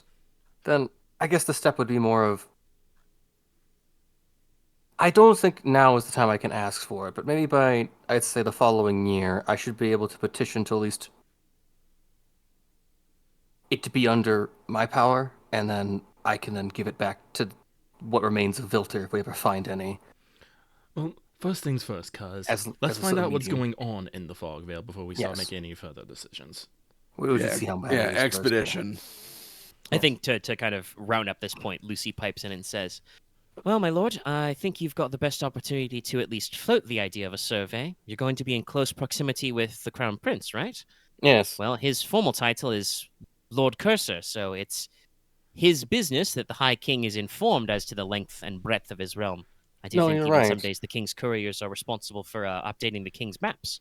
So maybe not, as directly as we had it in this conversation, but one of you floats the idea to him about you've been thinking about it. I could struck the term. I could probably discuss the terms of the proposition with Elias and see how that goes. And if he thinks the prospect is something that the High King pursues, then he can bring it to him. And if not, I mean, utmost respect to the High King, but he is not a young man. The Crown Prince is. If you are truly set on this being a long-term goal, it may be one to simply wait out until it is within this next High King's power to organize. I only hope that does. Leslok does not say this, but thinks this is like, I do not hope that happens. I hope that's not a thing happening within recent period of time. It's fair, but it is, He's just High listen, King's cool. Lucy got promoted to be head of her house at like 17 or 18 or something. Yeah, I think so that's being a trend, and I feel like that maybe shouldn't be a trend right now. her dad at least retired, probably because Yes. Sea Devils ate too many of his bits. But again, Lucy is an NPC who's interacted fairly often, but has not been coming up in these conversations lately. But she is one of the few characters who very much personally understands Leslok's struggle as a relatively young leader of a house that everybody expects things of. And yeah, no, she totally understands. If like, well, hey, guess what? We're all looking around the room. Everybody here, I've been, role playing as only your young allies who you brought with you. Mm-hmm. The younger son for Aren, Matthias Gladwin. Lucy, like. Moira's out right now with Aurelia, so like you guys, this is just the younger generation here. If you got to wait it out, you can wait it out. That's fair. That's what the long-term goals are. I'm not expecting there to ever be thing we act upon immediately anyway. It's just something I think about. Well, again, if you don't plan on acting on them, you should not put them in your goals. Goals should be things that you are actually going to make actionable progress towards. Fair. They're just also things I think I can't act upon immediately. I have other things to be done first. That's why they're long term. Yes. Inos is like, and he's like, speaking of long term goals, unite the tribes. What does this mean? What tribes? I assume he means I think that- I assume he means the kindred. I think I wrote that was that. That's I think that's the thing I wrote like fucking months ago. One moment. Hold on. That's Axe like- himself has to remember, not Leslok. Okay, update my terminology like a dumbass. I mean, being a little bit blunt, brother, but isn't that their own business? It is. So yes, cuz. Tell me, child of man, he whose people rule this lands, what do you mean by unite the kindred? Enos's tone is a little frosty. Yeah, I think we all picked up on that one. Thank you. No. It is a bold idea, and also probably a beyond foolish one. It's not really your place. It's not. But I know that it's better that... I mean, I was just trying to get clarification for what you meant by it. I should probably word it entirely very differently, because it's more of, I think I should I think as responsibility as a Marquess of, I would say one of, I guess, the 10 most important people in the. Biden, Pardon, Hunter. That was- Mom, could you shut up? Sorry, I stated my accent. I was about to say, Dallas, you should Our mute, but half oh boy. is losing his accent. Mom, you can't be here. No, sorry, she's okay, screaming I'm across sorry. the I house. lost my train of thought. No, with it's that. fair. That's completely fair. Yeah, that's completely Yeah, fair. that, Okay. I think Mom, it's our get the responsibility camera! as of the 10 most important people of Tricorone for the world of man that we give all of the kindred the actual chance to be part of ours and have their own So, place. okay. I mean, let him finish first. Shit. Oh, fucking hell. Have their own place, and I guess I regrettably did not think that much of it at the time. I put it down as a thing to consider I would have to do at some point, and I sound pathetic in this matter, but I mean, you don't sound pathetic. I just think you wrote it down and then forgot about it. I don't think it's pathetic, but I definitely think you My, have not. I'm sorry, Dawes. Please go. it's not a matter of being pathetic. It's pathetic. It's a matter of being ignorant. Who are you to judge what each kindred would want in a form of government? Dallas could I know. change his fate. What? Quiet you. He is also actually doing that accent. I'll turn you into a bear. You don't think I can't do that? And so, like, Logesh, bear. Enos, Logesh It's picks up the slightly wrong cheek, bristles cursed to less. become a bear. and says, "Cause I don't think your intentions are anything but noble, but Nicola is correct. You speak from a place of ignorance. What do you even know about the other kindred, about the other allied tribes? Do you know how they live? Do you know how they die? Do you know what they believe in? Do you know what they value? Do you know what they hate?" Not enough. I don't know enough of that. It's like, before you can dream of uniting people, you must first understand people. Otherwise, you're just a tyrant, and no one wants that. No, you're right. And So- I probably think, should have. I probably written it down as, I guess. I want to be Bridge the clear. gap.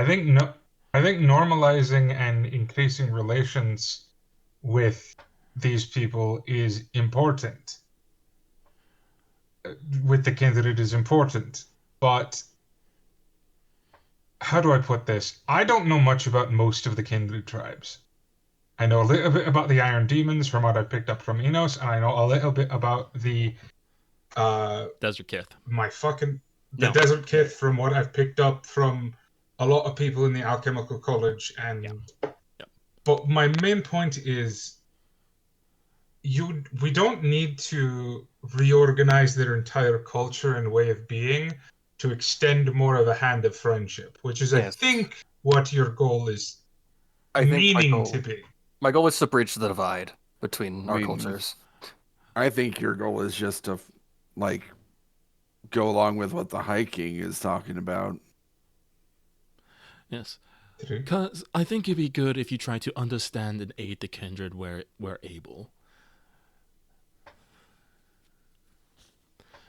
Well, that's, I think, something we should all be concerned with, says Lucy. I mean, that from what I understand of our previous conversations, my lord, that there were some objections at the private council meeting to the way the High King phrased his plan, but the book says that they are our allied kindred. They are, we all are born from the gods, and we should all work together. We are supposed to respect each other's boundaries. And I admit I've never been an in-depth student of the Septascript, which unfortunately I don't know how many of us really are. Nicola's probably your best to ask about that one. Or maybe Miss Aurelia when she returns. I know she's read a lot of things in I've read intervening it, years. But, well, what I mean, Konrad, is that the Septascript, as we understand it, is...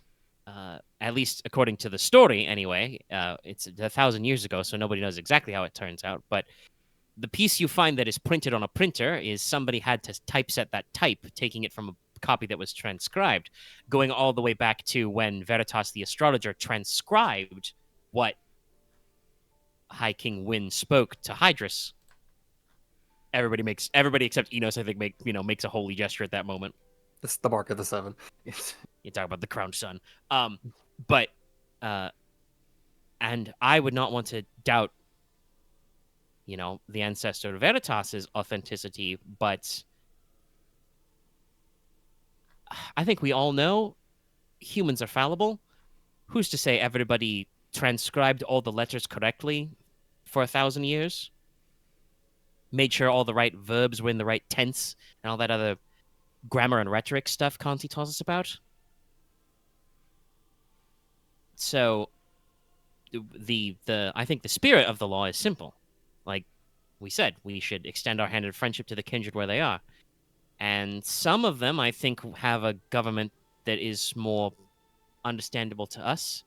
I've never seen hide or hair of them, but in the few times I've run into the Mer, out and about on the ocean, they talk about the king beneath the waves, the Conch King. So I would assume they have some kind of royalty. I don't know if they divide their territory like we do the houses, but they have some figure to respect. We all know that House Ferretti's good neighbors have a queen anyway, and they seem to have knights and lords and ladies that crop up. The Iron Demon princes call themselves princes, but I think that's just a translation thing. Lucy actually has a couple points in Deep Speak, so she probably uses like the literal Deep Speak word. It's probably like statesman or something.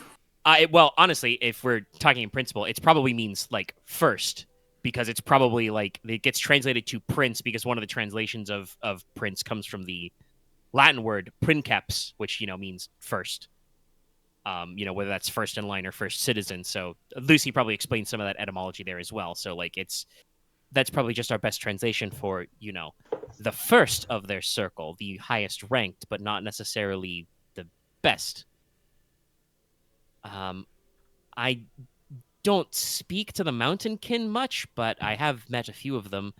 They seem almost spiritually opposed to the idea of a king or a single ruler. They would much rather live as separate tribes with each their own clan head. Honestly, they're kind of like what I understand of the Cauldron folk to be like in that way. And admittedly, also, still don't know much about them, but from what I've read and seen and spoken, and a couple things that wonderful Miss Kaleno has said, Harpuya have loads of queens if they feel like it. Any Harpuya who controls a couple of their settlements and thinks she's important enough to raid it can call herself queen. So, like we said, they all have their own different ideas. If we're thinking of expanding our naval power, that does by necessity expand our ability to travel and commune and collect. Obviously, if you want yourself to grow, my lord, you should travel around a little where possible. And I'm sure there can be arrangements for those things. I even see you've got some other business. Not that I quite know what's up with magical swords and whatnot, but at some point it seems like you'll have to take a trip to Kelticy anyway, so... Yes. Speaking to the Desert Kith. All I know about Desert Kith is that they hate the ocean. They don't like boats.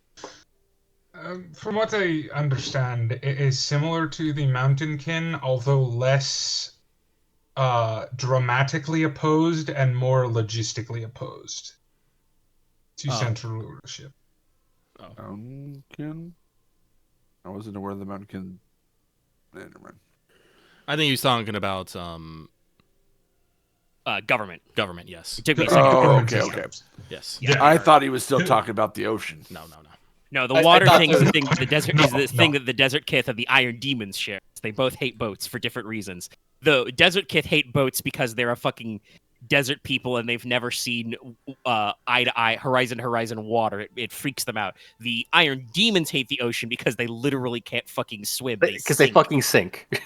because they're like part Spiritually, metal. they are iron. Metaphysically, conceptually, they are iron. So they fucking sink. It sucks. On a metaphysical level, they ate the devil fruit. I mean, Mountain Kin probably don't like the ocean a whole lot either, but they're okay with boats. I don't They know why, but I understand the always concept. image Mountain can't drown. I always image just they can't drown for some reason in my brain. I mean, mechanically they can. They don't have any special amphibious powers like Mer do, but they're also, like 10 to 15 feet tall. So They can like probably what just swim very counts as easily. drowning for you is very different for them. Yeah. Lizardmen all swim. Actually, Lucy would Swam. probably bring that up. One of the things we can definitely think about is one of the areas of kindred who are. It is a fair point Enos brought up earlier. I don't want to say House Marin has a monopoly on the Mer, but their relationship with the merfolk is like our relationship to the Iron Demons. They are the humans they first made contact with and have the best relationship with, and it could be upsetting politically, culturally, spiritually even to test that bond. Even though you are correct, and at least from all the records we have in House Essex, we used to have decent relations with the merfolk of Lorelei Rock. It also Before might be an The entirely different Sea group. Devils chase them out. It might also be an entirely different group of Mer. We don't know how that works, so I guess that's something we have to look I into. think that is That is something we true. should look into. Like I said, as I said, But we need to what understand. I was going to say before was that if we want to grow our understanding of the Lizardmen, Lagartia is effectively unclaimed territory. All of the islands are dispensed to the lizard folk. So mostly it's just houses that run trade missions. Lucy probably like points out you've got one of your big maps of Troy Corone. She draws a little squiggle across. The route through the ice hot strait over the north of Melio can be a little rough, especially in winter, but it's a possible run that boats can make. We could consider getting more into the trade business there. I don't know what we have that they want, but I genuinely don't think any of the kindred besides the Iron Demons understand Teine steel the way we do. Maybe we should put in an expedition to Lagatia at some point then. That's I'm gonna warn you, your lordships. As I said, the boat has been that way a couple of times, and I've heard lots of stories of sailors. Lagartia is not, she makes sure to put an eye out to Inos and Nicola. Lagartia is not like Celticy. It is not a dry heat. It is like the Marecage swamps not too far from here, but it's, well, the way they tell it is it's summer all year round. Ooh. So it will be a hot, wet, sticky advent. And if we are expeditioning, there will be wild beasts and possibly monstrum there, and we'll be at odds with the terrain. I will The try lizardmen and are friendly, usually. I'll try and fix something up to help Master Enos's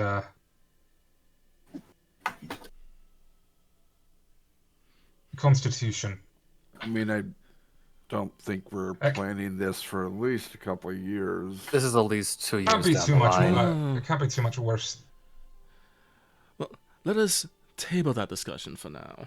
Yeah, this is something for another time. So, let's see here. Find the snake cult. I mean, nothing said there. That's just a matter of. I think we're all on the same page on That's that one. Leslok's weird diagram that I saw one time. I've redone that one 5 times already. Last time you saw it. That's like. Of course I have. Does it even say the same thing as it did the first time? I don't think it does.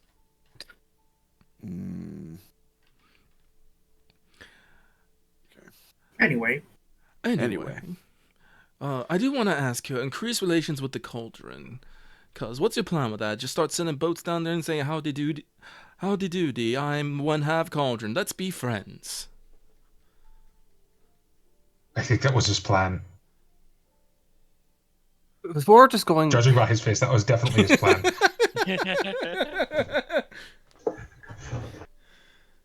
Let's see. I think we mentioned every kindred, yes. I thought so too, but I felt like I'm just thinking in my head. We briefly talked about the Fae because we don't have much to say there. Yeah, we didn't talk as much about the harpies or the Fae, but I don't think we should say much. There's not much we could say there, really. There's not I think we've kind of talked about them enough before, so yeah. Honestly, the part of it was just more just to actually learn what's there more. Well, again, it wasn't going to be a fast process. Well, honestly, getting down to the cauldron's probably easier getting to Logatia. Lucy, what's the route down to the cauldron like? Well, for a lot of years they were a little loose. Most of the expeditions were done from the Islas, but obviously, she gestures at Leslok. Since we are in a formal alliance with a couple of clans, our sailors have mapped the routes much better. If you go from the southern tip of Norlon on down, you can do it in under a week if the winds are good. The seas are colder around the cauldron than they should be for how south it is. I wouldn't say it's the opposite of Lagartia because it's definitely not winter all year there, but it can mean that there's rough ice in winter, even when you go down south, and it gets a little stormy in summer, but most of the routes there are mapped. Now, finding port once you get there, that's tougher. I think I have in my notes, I can look it up. There's a port mentioned, I think, that's on the one of your northernmost isles. Yeah, Ultonia. I think I've maybe mentioned where you go there, but finding safe port. I was going to say you've never been to the cauldron, right, Inos? But it requires a boat, so no, you haven't. They call it a cauldron for a reason. It was probably all once one big island, maybe about as big as Norlon or Keltis. Kind of, she makes a gesture with her hand, kind of bowl-shaped to look at it, but it's broken, fragmented. A lot of people say it's cursed. But what it means is, on almost every side that faces outside to the rest of wider Troikaron, it's all sheer cliffs. And if you go in the bits that are in between, they're full of shoals. There are a couple places where there are sea caves, and there are some spots where the cliffs have gotten so worn down that, basically it's sea level. But it can be quite a tough to make port. Usually better to send small boats and launches, which limits trade. I wouldn't be opposed to getting better relations to find better places to put down, but you have to be careful. If you go too far around, you'll run into Altan, the Black Port. That's where a lot of freebooters, pirates, exiles, criminals, that sort of thing live. That's probably where that pirate brotherhood House Marin's been talking about is based out of. So there is a concern of security. The freebooters don't usually harass ships, but depending on how things go, as I said, we usually only do small amounts of trade. You can get a decent amount of Bako wool, exotic plants, crops like, tubers, some forms of citrus, for, a hole full of axe heads or sword tips. It's something that I originally wrote down mostly because I'd actually would like to meet, I guess, my grandfather, or at least to see what the hell he ever was. But I also felt that it is something exclusively us can actually do something with directly. Your Lordship, I think it's fair for you to say, at least, since your sister is not present, it's uniquely you. I don't think many of us would have much a leg to stand on with the Cauldron folk. When was the last time we sent down any sort of diplomatic envoy to them? A formal? Lucy kind of taps the side of her head. Unfortunately, it would probably have to have been when Lord Leofric was arrived. As I said, we've had trade relations. We usually send a couple boats a season down there when the weather is good, but it's all small stuff. Sorry. Lucy was just going to say that we may want to send another more formal delegation. Because I don't think you need to think too hard about making formal declarations, alliance, or trade agreements. Just go down and see your family. Take your mother with you. That was the plan. Except we don't... Like, forgive me for being blunt, but you don't need a grand idea just to want to go to somewhere sometimes. I also think most of it would be interesting to at least see what's there. There's some stuff in the core of the cauldron I actually ever wanted to see that I've been told about before, and I feel like it's things that it's at least Lucy's turn to shiver ominously because she's. I don't know if it was fully implied, but we can say it fair. She's probably made the trip down to the cauldron at least once or twice as a boater. Not it doesn't with, take you know, that long, she said. So Yeah. It's like... Isn't the center underwater? Not every part. But the point is, if it's a week there and a week back, we can probably take a month in calmer times to go down there for a week or so. Say hi to the folks, maybe get some exotic spices, maybe some spices. Make sure that everyone's on the up and up and come home before we catch some strange disease. I'm gonna go home and everything will blow right over. Winchester. Don't worry, none of us will catch a strange disease. Well, that's No, what you're you're going to be there for, right? yeah, you make all the panaceas. Oh wait, oh yeah, I'm not letting you go off to strange lands without me, or you'll get yourself killed through means you cannot defend yourself from. Just so long as you don't decide to go into the jungles down there sometime. I've only ever seen the pelts, but well, if you think a Norland mountain lion or a leopard big, you should see these tigers they've got down there. Nearly as big as a bloody saber cat. Which, by the way, you guys would know the legends. A saber cat is a saber-toothed tiger, but that counts as a monstrum. that is the kind they have down in Espada territory. They have, fucking Skyrim saber cats will pop out of the ground sometime, which is a pain. Just, hello there. I would like to take a bite of you. But yeah, she is talking about literally they have, like, the real world equivalent of, classical tigers like Bengals or Siberians in some of the remote areas of the cauldron. That's scary. Omega, I have a pronunciation question. Yeah.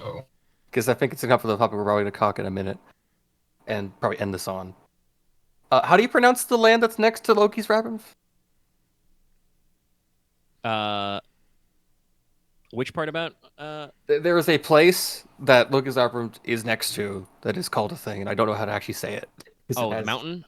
It's. It's like an F and a J, and then an, Well, that's fuel because it's Fjol, okay. Nordic. It's a y sound for the J. Fjol. Where the heck? Where? Like Sorry, I was looking at fjord. the wrong tab. Yeah. FJALLIN? Or O? That's an O, never mind. Look like U to me, sorry. Or a V. It's Fjaliv. Olive, okay. That translates roughly to the Mountain of Life. So Gotcha. you can just The say Mountain of Council Life of if that's Life. easier, everybody. And I guess just on the topic, just go with it. So I'm very serious about what you want me to deal with you on, and everyone can see I have it there for a reason. I just What deal is this exactly?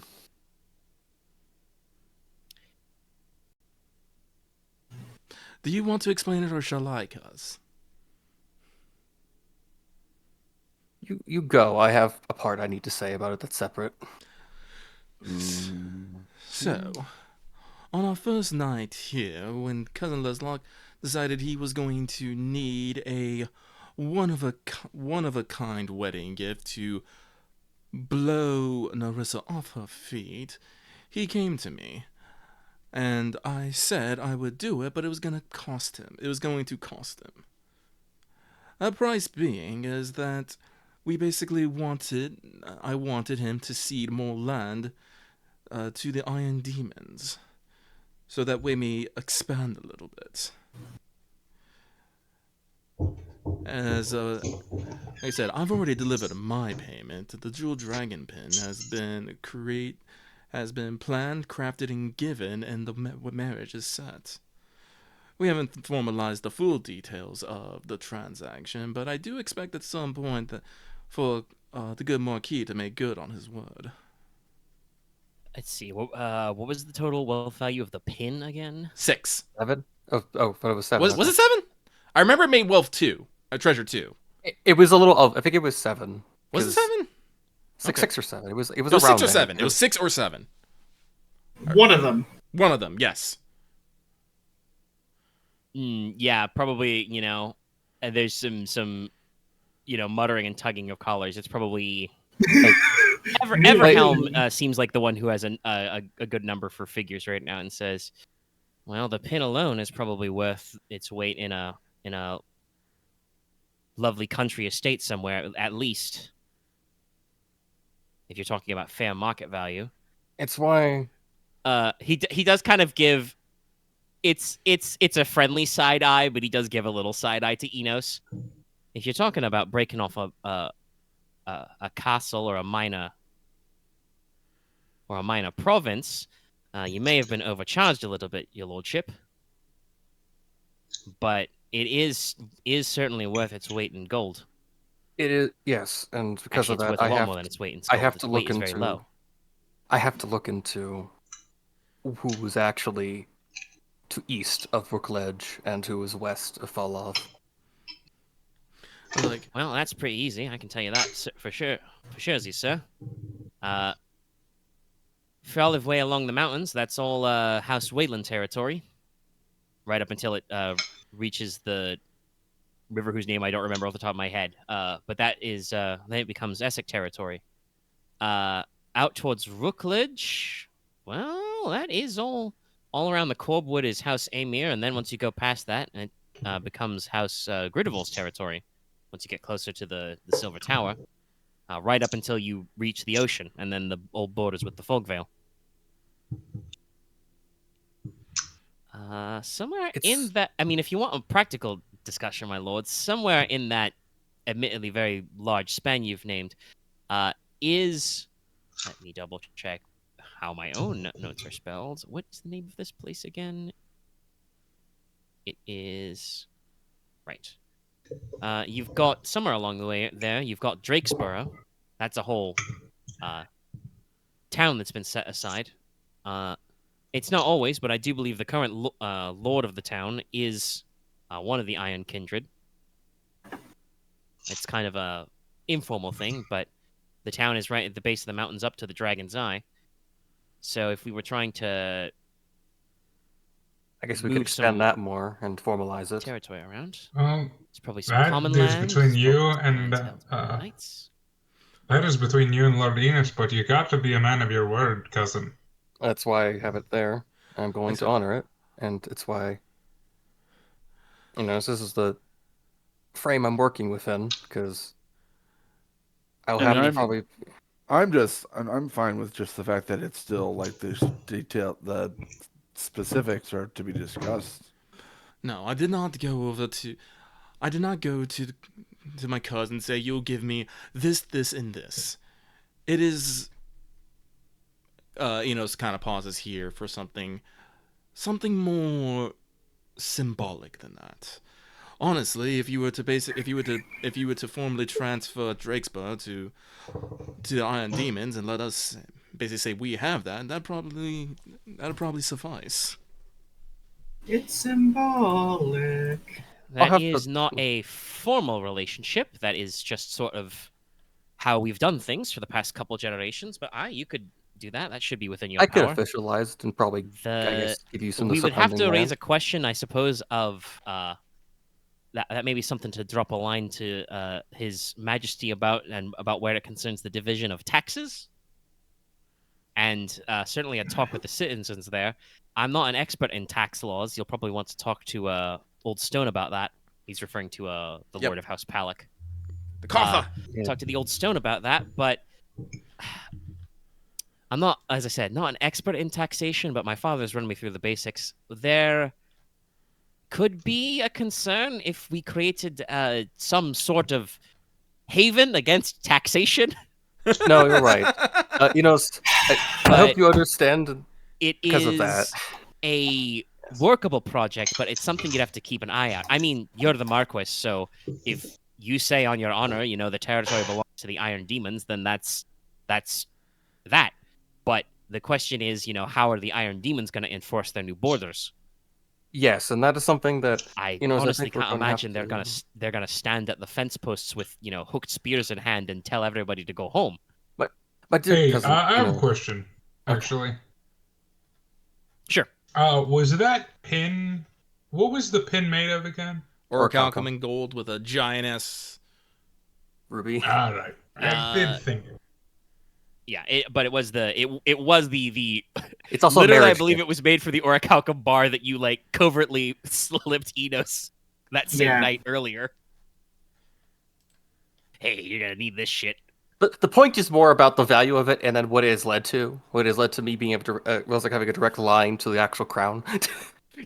Well, and like I said, Everhelm did the math for you. This is too entertaining. Wealth 6 or 7 is the equivalent of I think from scratch even a country manor. So Inos did pay you something that's worth the value of an entire country estate.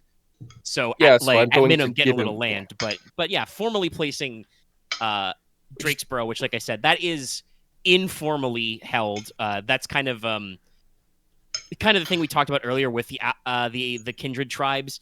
That's a case where you've kind of put kindred stuff in the context of humans, not the other way around. Yeah, One of the previous previous Marquesses appointed, an Iron Kindred, the Lord of Drakesburg, and so it's Drakesboro. It's kind of like I said, a semi-formal thing where they have real authority to the world of men, but are still part of the system of humans, and it is not a thing where I don't actually know. That would be something we discussed probably out of character, Lucky, about but I never got the impression that even though because it's been in the backstory for a while, I don't think the Iron Demons treat Drakesboro as a proper extension of their territory. It's more just a cool place at the base of the mountain they can go to not be treated like weirdos because they're spooky and horned, and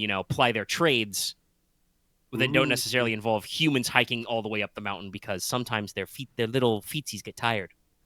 Yeah. So yeah, it's So- definitely a thing that we could do some work. My dear cousin Inos, because of... It's not the most complicated matter, but there are still a few steps for this to work. If you are willing to come to me with this together, we can bridge the gap and make sure that Dragonsboro is formalized under your people and functions also within our laws so that it doesn't create a gap for people that don't understand. That's completely fine. This is a genuine question. Do the Iron Demons have tax codes? Probably. I want to say no, not Yeah. as such. They Probably do different. have a religion and they have production, so they probably have an idea of tithing or some kind of way for the state, such as it is, to scrape necessary resources for public works off the top. But it is probably not a codified tax law. I honestly Then no. they're- Thinking about it, no, we probably don't have taxes because when we probably need things for public works, we probably just pull from I wouldn't say communal supplies, but from supplies, because you got to remember our currency is not in coin; it's in ingots. Yeah. So Wealth directly goes to projects. I Yeah. have that thought, but then I think it might be prudent to set up a codified tax agreement so that basically what I'm not so much worried about the Iron Demons side of this. I think y'all will be fine handling your own business. Yeah, I'm expecting I'm this. worried about especially some all. errant merchant deciding, oh, this place doesn't have taxes. Well, I'm going to settle down here. Yes, so that's Skipping the king. That was my concern. Was skipping the king's taxes by moving in, unless as we said, unless the Iron Demons make it so that only they may live there. But that will cause a slight disconcern, as there are Yes. a great many freemen and merchants and tradesmen who No, live I in I'll think- the have to Drakesboro area. speak. I'll have to speak with probably my father. I don't think we can probably fully adopt the king's taxes, but we should be able I've done to. a lot. I don't think I've written down my notes. I've done a lot of thinking about the way the king's tax works, but they collect in fall, so But yeah, Like, it's if we can, we may be able it's to. like 10% of your value usually. Like I said, if we can if we can keep track of our goods, we might be able to pay taxes in the form of ingots or goods directly, maybe. I'll I'm put not this- entirely sure. Like I said, this is like I'm grateful. Actually, I do want to say, talking about ingots or goods. Loth just brought up Logesh does have Law 3, so he would probably know a thing about tax law. I said before, I'm pretty sure, I'd have to double check if I did write it down, but I'm pretty sure the king's tax is first of all, flat rate. Thank God, everybody. You live in a system where it's a flat 10% tax rate. And that Six is double. to be gathered in the form of either coinage or, if you don't have liquid currency, is the equivalent value of your goods. And like I So- said, Logesh doesn't even need to roll that to let Inos know that that's correct if Loth doesn't mind me expositing through him. Yeah, no, that is fine because I will I put can't. Yeah, I'm not that's good at fair, yeah. taxes. I can put it out, so I'll put this down in writing once we have this more understood. But if you on your end can make it so that Dragonsboro can function under the King's Law, I will formalize it as its own place under your people. Rubs his chin a little bit. It's like, well, if it is to be a harmonious handover, I do suppose we'll have to do that on our end at least. And you will still be honoring the deal, and it's not genuinely trying to wheedle out of it. It is a. Honestly, it's not even Leslok's fault. It's just the matter of, when we're talking about that overlap between men and kindred. Once you open the door to the interchange, then we have the two overlapping areas of law, and the Yes. High King is, owed his due, as it were. That is very fair. So yes, once we get back to Teine, I will speak to the Prince of Greed and see if we can figure out some way to make these two halves meet. Honestly, while I'm there, I should probably speak to the Prince of Treachery as well. I did send off a letter to them about the High King's new policy, but I think it'd probably be good for the Iron Demons to perhaps send down a few people during Summer Court. Be good to get the greetings out of the way, and who knows, if things go well, they might be able to, whoever is picked for the teacher or assistant could just go back with the High King as is. And I think that'd be rather lovely for the High King to show up with his new Iron Demon advisor after Summer Courts. Damn. I think it'd be a very strong impression. So basically, Well, I have two things to add real quick. yeah. One is we might need to think about increasing some of the lamplighters around that area, particularly if we might be dealing with smuggling then at that point, since it would technically be a different country. Like there'd be a border there. There might be some smuggling business that would pop up. That's something we'll have Is to something just I a have thought. noticed is not on your list, my lord. We did learn from those highwaymen that there is a business of some sort of small. It's mostly boat-based smuggling ring, but there's nothing to say that some of those salt cellars and whatnot couldn't go. Hang on. Does your people have much use for rock salt? I can't imagine you used anything else to salt your food. No, we do like our salts, and we are quite fond of dried and spiced meats. But no, if we have more goods coming into Drakesboro, I am a little bit more concerned that people will be trying to take Iron Demon goods out. One of my goals this trip was to make Iron Demon craftsmanship more desirable, for lack of a better term. And so I do we can think that. safely say you've succeeded with flying colors. So I do believe that people are going to be wanting more, and when there is a desire, well, then there are people who will take advantage of said desire in criminal Alas, ways. the greed. Foreshadowing. So yes, I do believe that perhaps improving security around Drakesboro through the Lamplighters or my own people would probably be best. But in the full scope of the things, yes, I do think we should also probably take a look into the smuggling happening around Teine as well. I'll put that. That was on my to-do list, actually, when we got back. Well, and if nothing else, as we said, if the Iron Demons are making more money from selling their goods, one of the other things that Tyne never hurts for is mercenaries.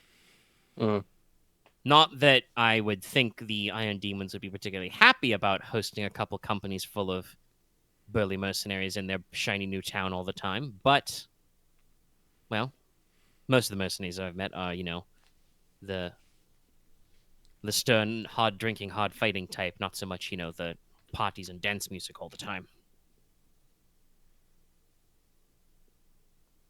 At the very least, you could say they won't be dueling in the streets. That's an Punching, People in the maybe. streets. People in the streets. Sorry. Like since I have like actually nothing to add, I've just been sitting here. Sorry. Inos, we should probably discuss this while we're back in Tyne, and after I, at least, I guess, make a formal request to do so towards the king, and I'll think on that. But I think this is going to have to be an agreement that's just. It's on both of us. It's both of us have to work towards. Well, that was my second thing I was going to bring up. I didn't think this would be such a deep subject when I brought it up, but... Go ahead with your second, because there's only one more thing on Oh, no, that's what I'm saying. Konrad said that in character. He didn't think, but he mentioned it would take this long to talk about. Yeah, so I guess we'll get back to that another time then. For Drexborough, because... So, Konrad, your next thing. Oh, no, I just said it. I was just saying that when I brought up the agreement, I didn't think it was going to be anything that steep. In that case, then, there is only one more thing on his list. Once again, think we do not need to discuss in depth.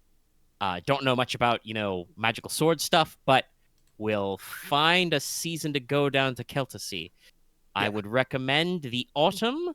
It'll be real hard to get a boat out in the winter season. It's doable with the right pilot, but the first few days out of Tyne will be What country is uncomfortable. Keltassee? Keltassee is the southernmost island.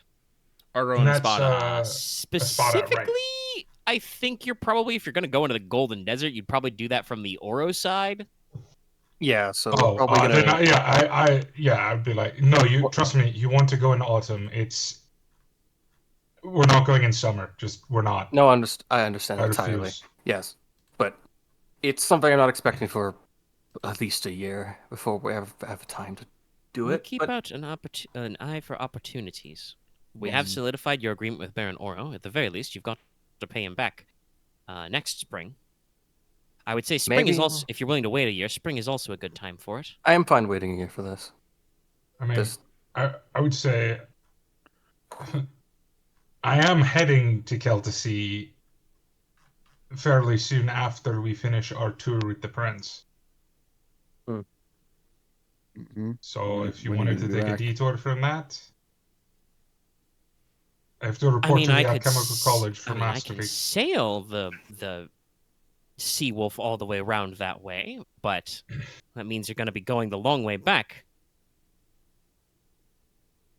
to Tyne. I also have to say I don't think we're equipped for a spiritual journey, a mystical expedition. Yeah, this was not... my journey was meant to be purely bureaucratic. It'd probably be better to prepare. We could probably fold it in together of delivering back the money Baron Oro We'll figure it out. And if that doesn't work, then we also have the opportunity, as we said, we want to plan an expedition to Lagartia. Well, it is a short hop and a jump to Keltasea from there. And as I say, the gear is similar. Well, But yeah, I think if we've blocked off everything on the list, which by the way we have been here for 2 hours. It was. I will say that it was 30 minutes longer than I thought it would be. But it's 30 minutes shorter than I thought it would. Sorry, 30 minutes shorter than I thought it would be. That's fair. That's fair. I wasn't sure how long it'd take. I noticed it was around an hour, but we're about 2 hours in. Like I said, if nobody has any other points to raise about this, because it's good. I think it is good role playing to hash out all the goals. Nicola will actually raise something on his way out of the room because he is going to start getting ready for his lunch date. But I should mention, dear cousin, in the interest of share, I almost went fucking Russian with you that. Almost got the Italian there. Yeah, almost. In the interest of sharing, I will invite you and the rest of our retinue into my workshop this evening to discuss my own future plans. Oh boy. We will see how that goes. Great, Depending get ready on how for busy fucking we're 5 hours of yelling about this now. Anyway, Right. any notes? Any comments we want to say before we, I guess, close the book on this today? I mean, I think we can just, if anybody's got anything else that's not pressing, they can fire it off in text. Because, like I said, I've had 2 hours to work on it. I have a pitch perfect transition. Perfect. Also, Lucky, how do you feel about all this so far? That's fine. I rose my concerns as we spoke about them. Yeah, and I've been open about it, so we'll worry about that once we're back in time. Yeah. Anyway, Yeah. Sorry, drop something. Yes. So I think as Nicola gets ready to get up and go, the door to the study opens and Tancred Ferran comes in and says, "Ah, good, you're here." Nods to Nicola and says, "Ah, yes, you better be getting prepared. You're going to be late otherwise." Nicola heads out the door, turns to the rest of you. All right, the men have come back with some news. Good. We stuck a couple of men watching Vale and Vile for a couple of hours this morning. They've been switching off in, regular shifts, as you do. In general, the business seems to be operating normally, I dare say. Not any extra customers in and out, and what they said they've seen of an older gentleman matching Todoros's description. I'm pretty sure that's written down, but we'll make sure. Yeah, he is, somewhere in probably his late 40s, early 50s. Wrinkled skin, graying hair, bushy eyebrows. Tries to keep his beard trimmed to a nice point, but it's always a bit off kilter. Muddy-colored eyes, reading spectacles. Suit back in a squint.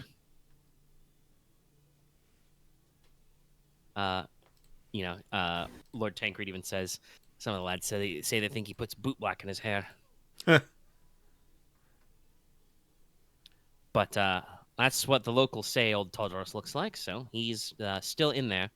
The lads did spot, though, that his back alley side and a couple of spots around his front, there do appear to be some mysteriously burly, dark-cloaked gentlemen lurking around with big knives on their belts. So someone may be concerned about trying to knock him over, but it was only no more than 3 or 4 at a time. Not that I'm recommending you kick in the door of a store, my lord, but it's just something to be aware of. Yeah. Oh, and also I forgot. I did actually, no attempt at portraiture yet, but I did actually run actually write out a description of Tancred Ferran, your Sergeant-at-Arms, Commander of the Lamplighters, Knight Commander of the Order of Ironhail, Castellan of the Iron Knock. So he's, in his early middle ages, in his late 30s. He's got, short, but light brown hair, gray-green eyes, slight amount of stubble and a little bit of a scruffy goatee, has a couple of scars. Lively, smiles often, but he can get serious when he needs to. He kind of dresses a little more, plainly and professionally in something that would be suitable for military work, but is not quite a full uniform. Often wears a standard issue lamplighter, heavy mantled overcoat, a equivalent to a leather duster. He carries a bastard sword, a hand and a half on one hip and a pistol on the other. So he's rocking options.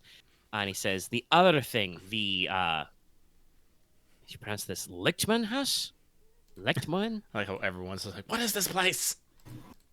I know. I What is this? deliberately designed it to sound like a sneeze. I like I said, I transversed some syllables and stuff. So I designed it to sound awkward and a little mysterious. That, from what we can tell, is a house here in the Celestial District. It's around the back end, farthest away from the port. It's in the Celestial District. Yes, it's a noble's manor, or at least on paper it is. The word on the street from asking a few people is that it is owned by an old barrister. He's from out the Mare Cages way. He's too old to maintain the property himself and doesn't come into town much. But he's Sir Raoul Kaito, Esquire.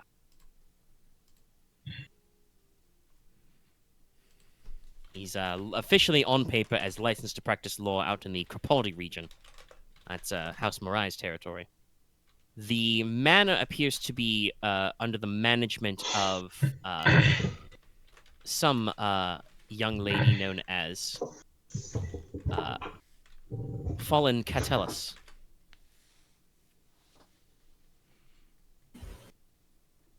I picked a very lawyerly name.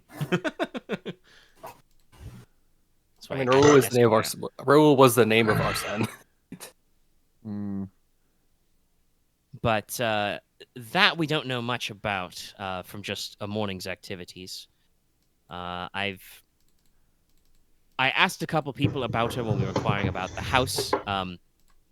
Tancred, does a glance between, I want to say, Leslok and Inos. My cover story, Your Lordship, was that we were inquiring about obtaining additional property as a member of the household has just launched a booming new business. Sorry, Master Inos, if you might get a few aside. I didn't say any names, but you might get a few aside glances about trying to sell you a few rundown old family manors. Enos, just kind of, shake, ponders it for a bit, but, just nods. But, Lady Catullus... I don't know. Sorry, there's nothing else you could do after what was either a very wet nose blow or a fart. Sorry, I blew my nose. I figured, but it sounded through Discord a little bit like a yeah, a it sounds like a stinker. yeah. Anyway, Yeah. moving on. Okay, recentering. Now young Miss Catullus is supposed to be a minor noble herself, or some daughter of a knight. Minor child of a non-inheriting lord, something. I don't know. Not a lot of people see her, but she is, known to patronize a few places. She goes out to eat at a few restaurants, sees a different theater troupe once a month. Couple of the lads down by the Crown Constable's way say that she's even seen at a few fencing clubs, and occasionally attends a party here or there. I don't take much stock in rumors, Your Lordship, but there are a few of them out there. She's, described as pretty, polite, but a bit distant. Most thing people know about her is that she's good-looking and carries a rapier. Hmm. That is important. I hope. So, I hope there's she doesn't all mind if kinds of we pay a rumors. visit. She's some say she's, that Sir Kaito's, mistress in town, or she's a lord's illegitimate daughter. Some just say that she is a courtesan in general, siphoning money from the men and women of Lampclair who may have loose affections. And of course, you can't run into anybody carrying a bloody sword in this town without somebody saying, "Oh, they killed someone in an illegal duel in the south and they're on the run." Somewhere Maury sneezes. I'm about to say, I want to look to where Mora is. Mora is a living version of. Mora's the actual deal of that, though. Well, yes, but Moira is probably why everybody has these rumors about swordsmen. Everybody is trying to be as cool as Two Swords Moira. Yeah. Little do they know, they realize why they don't hear about Two Swords Moira is that this is actually a problem, and she does actually usually need to go fucking hide out for a couple of years after that happened. It's like I just want to be alone. It's like I killed the guy because he was an arse, but I didn't expect him to have 8 sons. The 7 evil sons. No. Clearly, we need to hook them up with the 7 marriageable cousins. That'll balance him out. Fix everything. I feel like the Venerable will kill But half of yes, those. that is roughly the extent of Tancred and the other lamplighters. So you technically have the address for Lichtman House. You know who's supposed to be taking care of it. You know a host of rumors. Honestly, So after lunch, what's your business then, your lordship? I'd actually like to take. I'd actually would like to see Lady Catullus and pay her a visit. What say you, brother? I will say, sir, be why? careful about the social visit.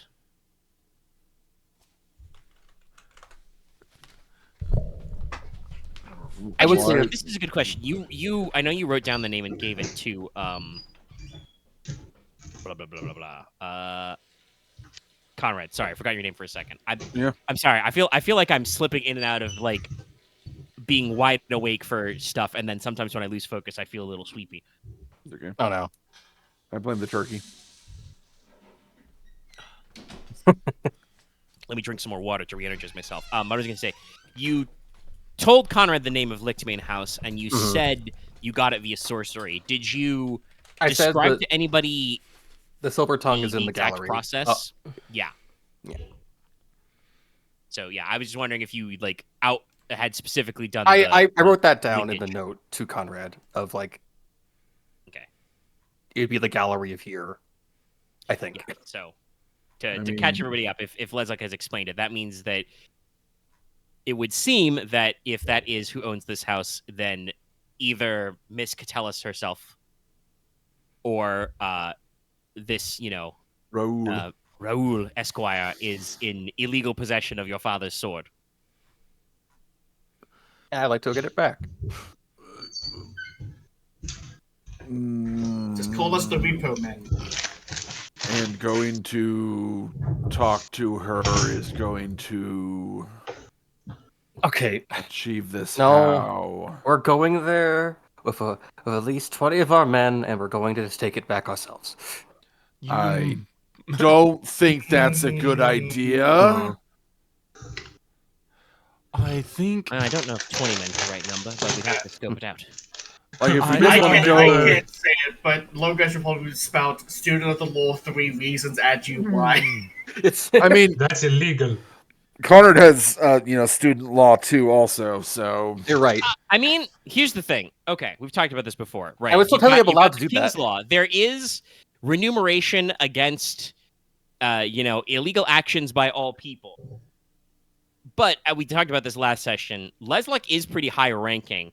If he says on his honor that his, a relic of his household and his dead father is in the house, and you find it there, again, presuming it hasn't been moved, Leslok has not actually cast the spell in the past 24 hours to double I check. could probably do it again to double check.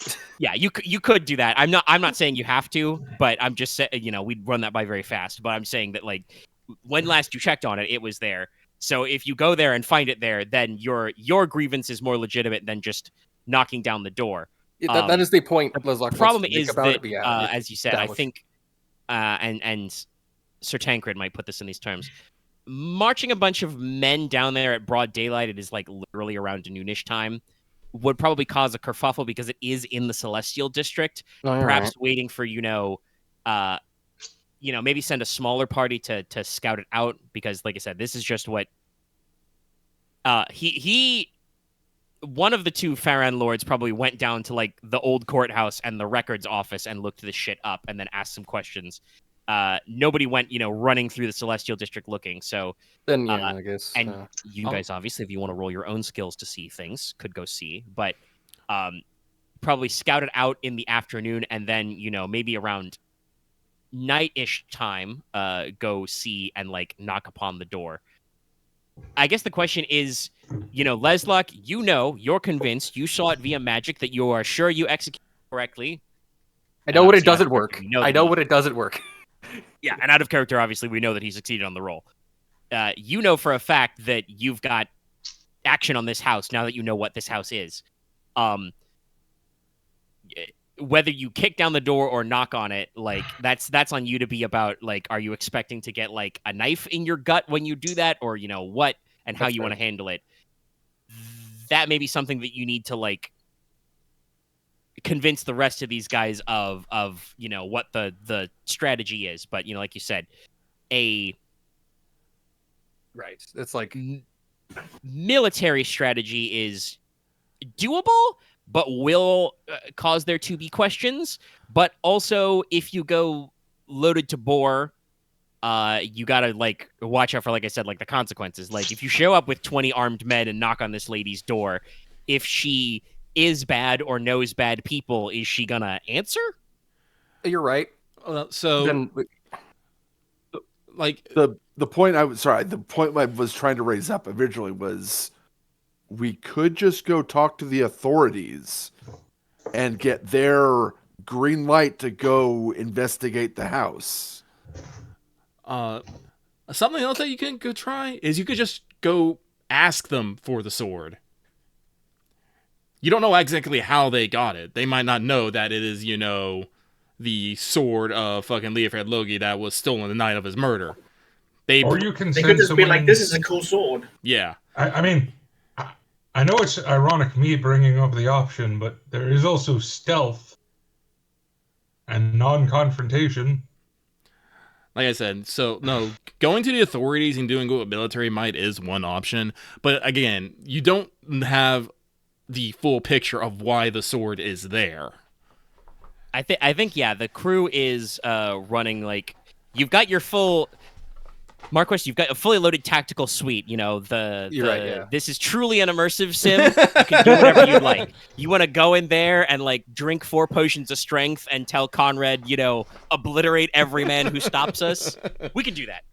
I mean, Or I would wanna do I that. imagine that like Moira and Aurelia are back. It's like and honestly, I I want to probably mention like, Conrad. oh, it's been so bloody long since I practiced my pick locking. I will say this, brother. The sword should belong to you. Brother. Sorry. sword belongs to Take the mouse. father. Yes, but it should be in your hands. If the sword decides that. True. Oh my god, you two can argue about the sword later. Regardless, the point is, I want you to determine how we should do this, because this is what you've wanted to do the whole time. This is Translation: I want to delegate responsibility. well. This is kind Sorry, of I'm not here. This is Conrad's thing. I So it's am- like, I all my resources at your fingertips. I'm fine going there and just confronting the person about the sword and its supposed owner. My original plan, of course, was probably just to do this subtly and break into the place at night. But now that I'm being here and revealing all of my plans to everyone, if anyone else is willing to help, then there are other methods that can be done. well. Like I said, if you want someone who can properly talk their way to the sword, I'd be happy to go along.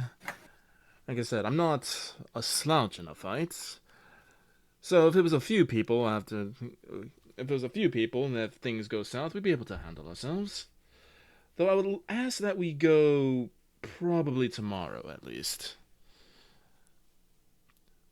Like I said, and it might, like I said, it might help with, the cover story as well. But unfortunately, with stealth and straight up might, I probably would not be as useful. Like I said, for all we know, they could have just saw the sword being sold somewhere inside that would make a marvelous collection piece and paid good, honest money for it and thought it was neat. Or they could just be, corrupt nobles who, skim off the top and know they bought the legal goods. Unfortunately, we won't know that unless we actually talk to them or investigate them more. And as you said, Konrad, we don't have that many days before we have to send out on the grand tour.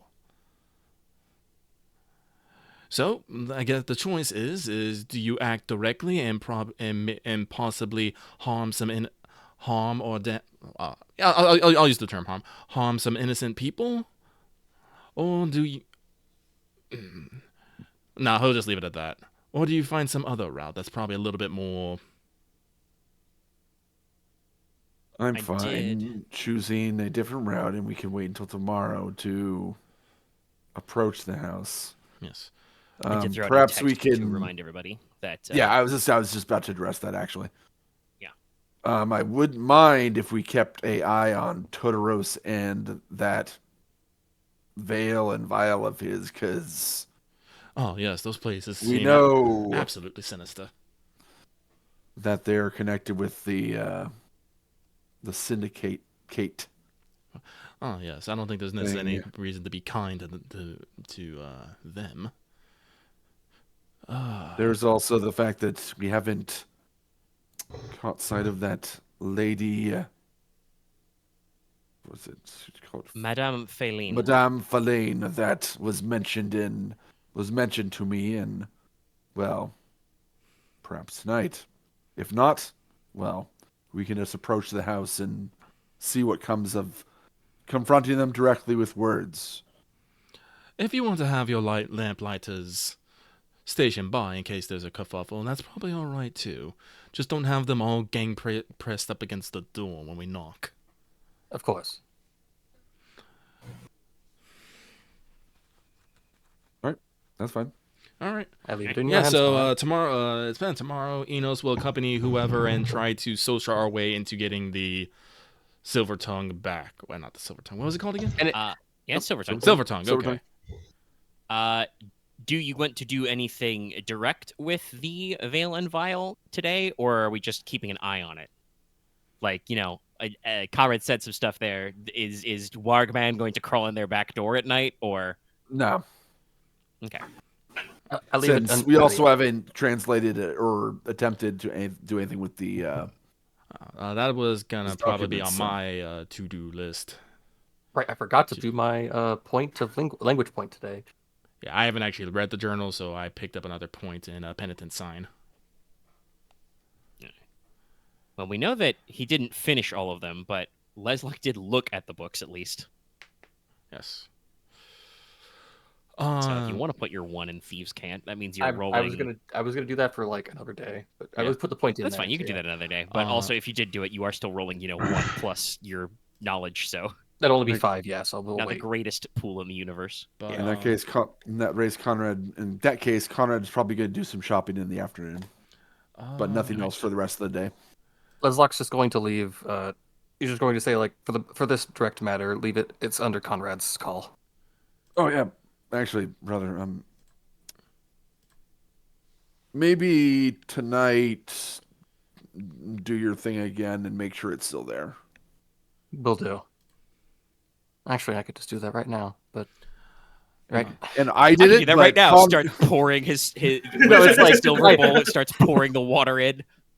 and Like I did it. I did it in person, but Connor definitely does the whole like wiggling fingers things to signify sorcery. Yeah. Yeah. No, that was not literally audible, but yeah. Whoosh. Speaking of which, I should probably get cracking on those journals. Though I do think I want to cast my own spell on them. Emily, be a darling, and would you bring me the journals? He'll do it right fucking here. Oh yeah. Sorry, what did you Also, say? I just what name did you say? I didn't Emily, catch. my attendant. Yes. Yeah, she'll go grab them up from where I presume Oh. Leslok returned them to you. Actually, no. Right. You got them out of Leslok's study and put them in your workshop. Yes. That stuff was fun. I should. Leslok will just ask like, do you mind if I also, I guess, look into at least Raoul and Phelan? Whatever you want. Hmm. I mean, from what I got, Madame Philly is probably not someone's real name. No. I don't know That'd be how hilarious. much that will help, but Go. If you want to know, in real life, I got the name Feline from I believe it's the name of a dog breed, the moon-eared dog. Moon, light, sky. Moondog. Moon. No moon. Okay, I got a pair of no sevens. moon. Okay, Yes. yeah. Y'all are pairs, actually. Yeah, I know, but it's intensity 4, so I need a minimum of 7. I mean, a minimum Yeah. of 4. Yeah, So, sure. read the soul. It takes 7 minutes. Duration is instant, but this spell reads the history and soul of an object or a place. One needs to physically handle the object, chanting literally as they physically touch it and get a feel for it in the process, which takes 7 sacred minutes. If successful, you observe the history of an object, recently in clear detail, and in more vague detail up to a number of years in the past equal to the height of your sorcery roll. This allows you to physically know where an object has been in this time, who has handled it or owned it, and what they have used it for. If you do not personally know the people who owned or touched it, you only get a vague sense of their identity and glimpses of their face. If you do know them, they are specifically named to you. This is the same applies to locations. All right, so Inos learned some stuff. First, these books only about probably 4 or 5 years old, so you don't get all the way back 7 years. Okay.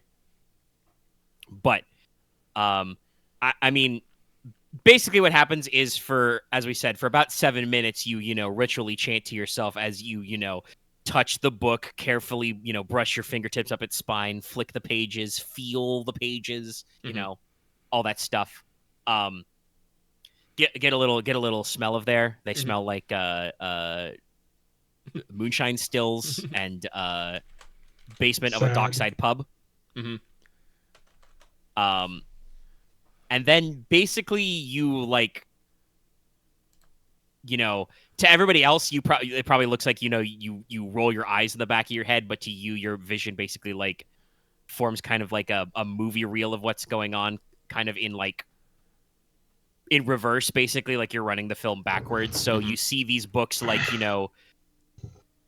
especially because you rolled a very high height, you basically see in speed mode, the books being carried, one of the particular volumes being carried by Emily from your workshop to where you picked it up to put in your workshop, back and forth to all the way back to Konrad dumping them on the table in the social club to, the basement.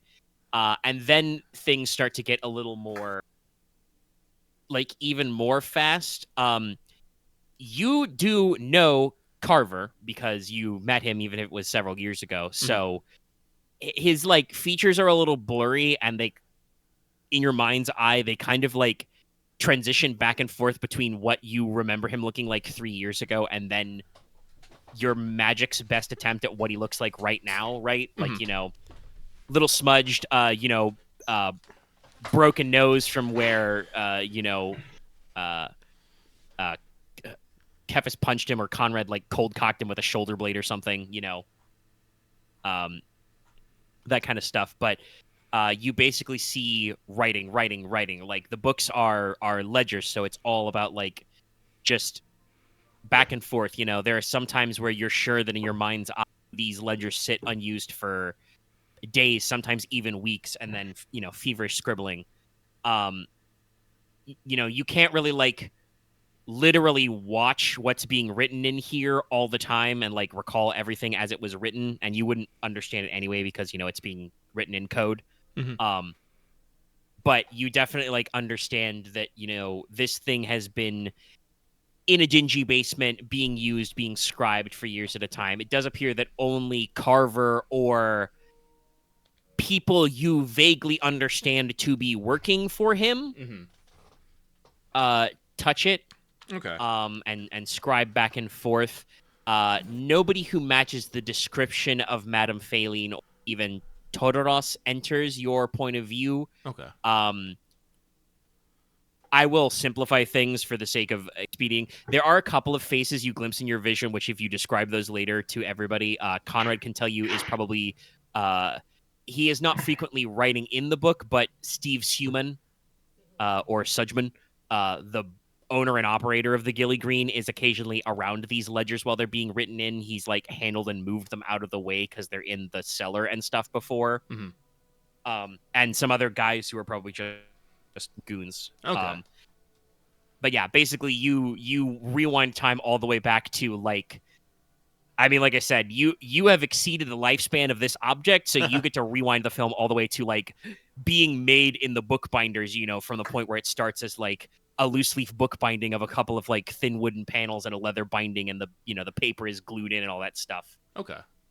So at the very least, any other questions related to your spell covers you want to know about the book? No, that was pretty much it. I just basically wanted to know Right. if who handled it or was around it, and it's just Carver and his lads, which is good to know on its own.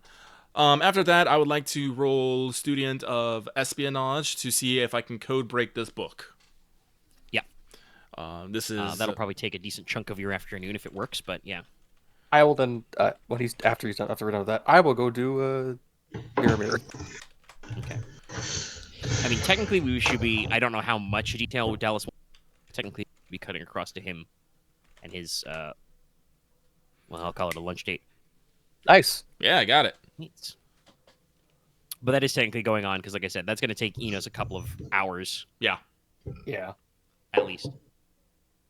But yeah, Dallas, if you're there. Yeah.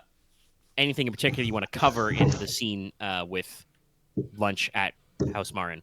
I know that you have some not compasses. particularly. Just give them the gifts, explain to them how they work. Okay. Look, Nicola just needs to relax after the last couple of days. There have been a lot of tense family meetings lately. Yeah, so you just hang out and you're around, you see the Marin twins. You probably see a couple of the other nobles who are with them. One other thing. I would probably extend an invitation to visit the Silver Tower to them when they're over for summer court.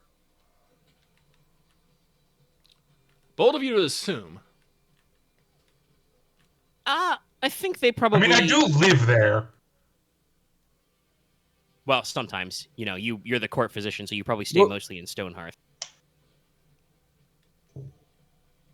But you have lived there in previous years for sure, and studied there, and probably I don't think my dad hates me that much. Yeah, I'm about to say you probably still have a room there. I don't think your parents don't dislike you right now, anyway. Yes. You have not done a heresy yet. You have not besoiled your name and dishonored your house. Dishonor on you. Dishonored the memory of your father. Dishonor on your cow. And of great lady Gridarvol. Dishonor. So yes, they appreciate the nature of the offer. The Marin twins are probably not super keen on a weird tower fort full of books and magic items. Hey, we're a party Fair power. Listen, even our furniture party too. Oh, well.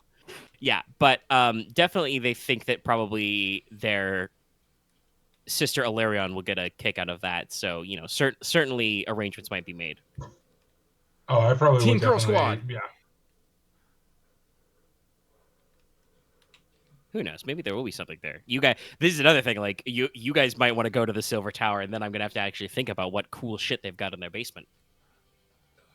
I mean, I plan on going to Gridarvol lands, but Yeah, I'm sorry. I just my first thought was just like starting jokes about like I'm just imagining the old enchanters there being like, all right, well we've got this +1 sword of fire, +2 ice greatsword.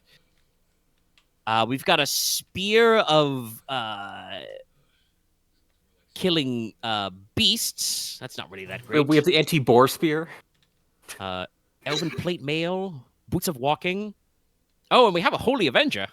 You guys have a holy avenger? What does that do? Sorry, the batteries are out. Needs to recharge. I just imagine, Shakes it up like honestly, shake weight. what I'm imagining from the Silver Tower is, do you know, remember the origin for mages? Where there's just that fucking random living statue in the bottom of the tower that never explains itself? Yeah, no, there's a lot of weird shit in the circle, Ferelden Circle Mage Tower. Oh, yeah. It would probably be a lot like that, of just like, here we have 5 vials of blood. They're still liquid. Why? We don't know. We lost the paperwork, but we don't want to disturb them in case it's important. And over here is where we keep our talking statue. It mostly speaks in rhymes. We don't know why. We do know who made it, though. Unfortunately, he was just a little bit of a nutter, so we can't figure it out. And in this room, we have the Orb of Magnus. How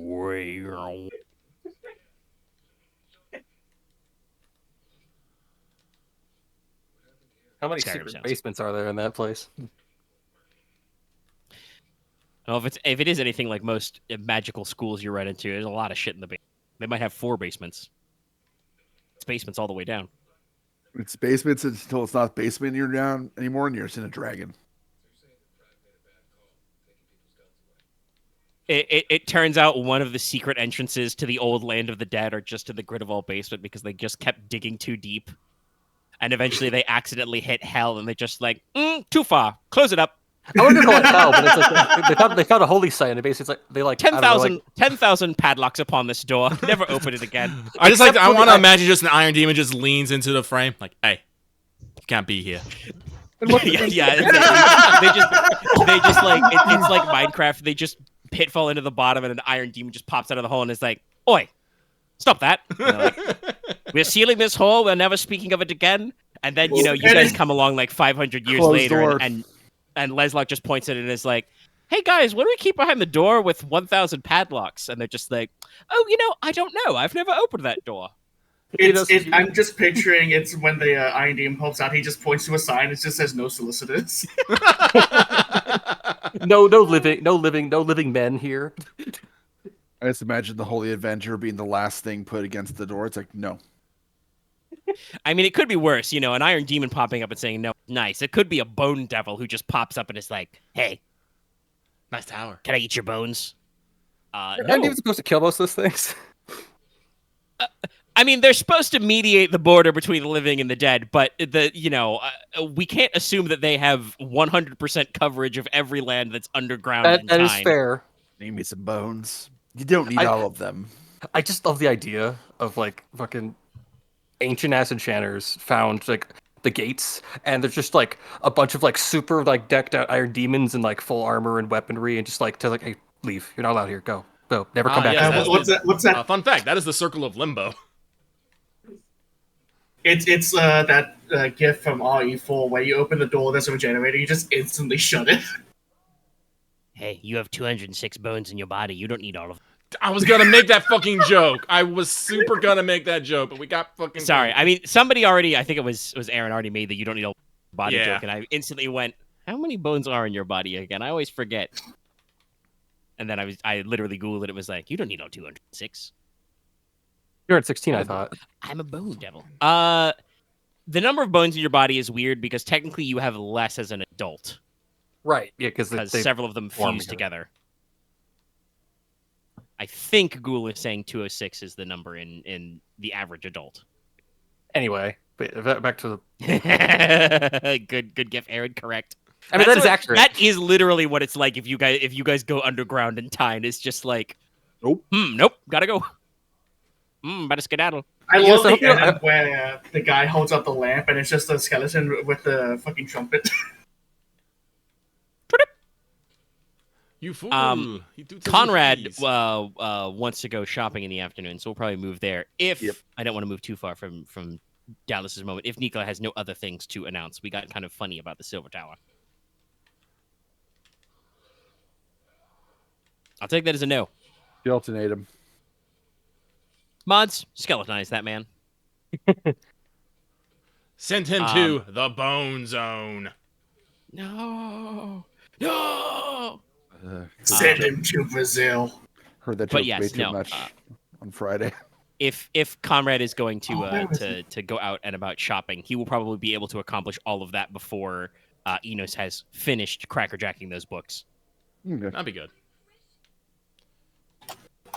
I also believe that Axe said he also wanted to run off and do something probably sorceress, but like I said, we got some free time while Inos is working. Mm-hmm. Yeah, I just it's mirror. Let's roll that because it's like okay, you can roll it out, and we'll talk about the results later. So yes, like I said, Konrad, what's your shoppery plans? Shoppery. He's just shopping. He's probably gonna find a couple gifts for family back home. He's then gonna probably get a number of just kind of pick up whatever books and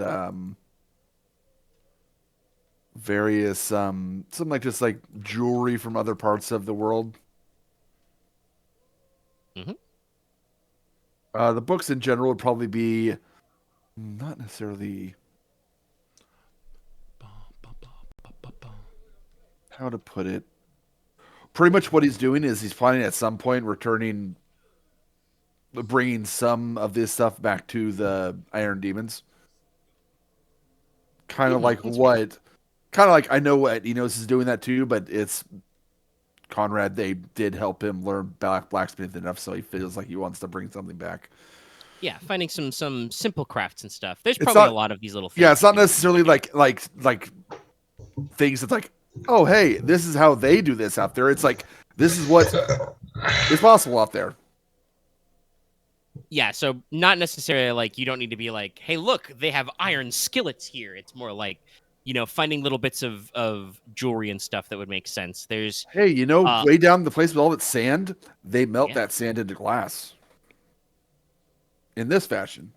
I'm about Yeah, to say, I I think think we have a volcanic sand glass in the Dragon's Eye. yeah, the iron demons definitely understand volcanic glass and a little bit of glass work, but probably definitely not the same level of, I think it even says in the description, not to the same level of optics like they have down in Celticy. Yeah, so like just stuff like that that's like specific to the other like the wider world, just like Yeah. to inspire any Iron Demons that might want to be like Enos and actually leave the area. So, like maybe like a monocle or jeweler's glass, as an example of optics. Get some different like examples of like leather worked goods, maybe some little bits of like, different kinds of like woodworking, small stuff. Yeah.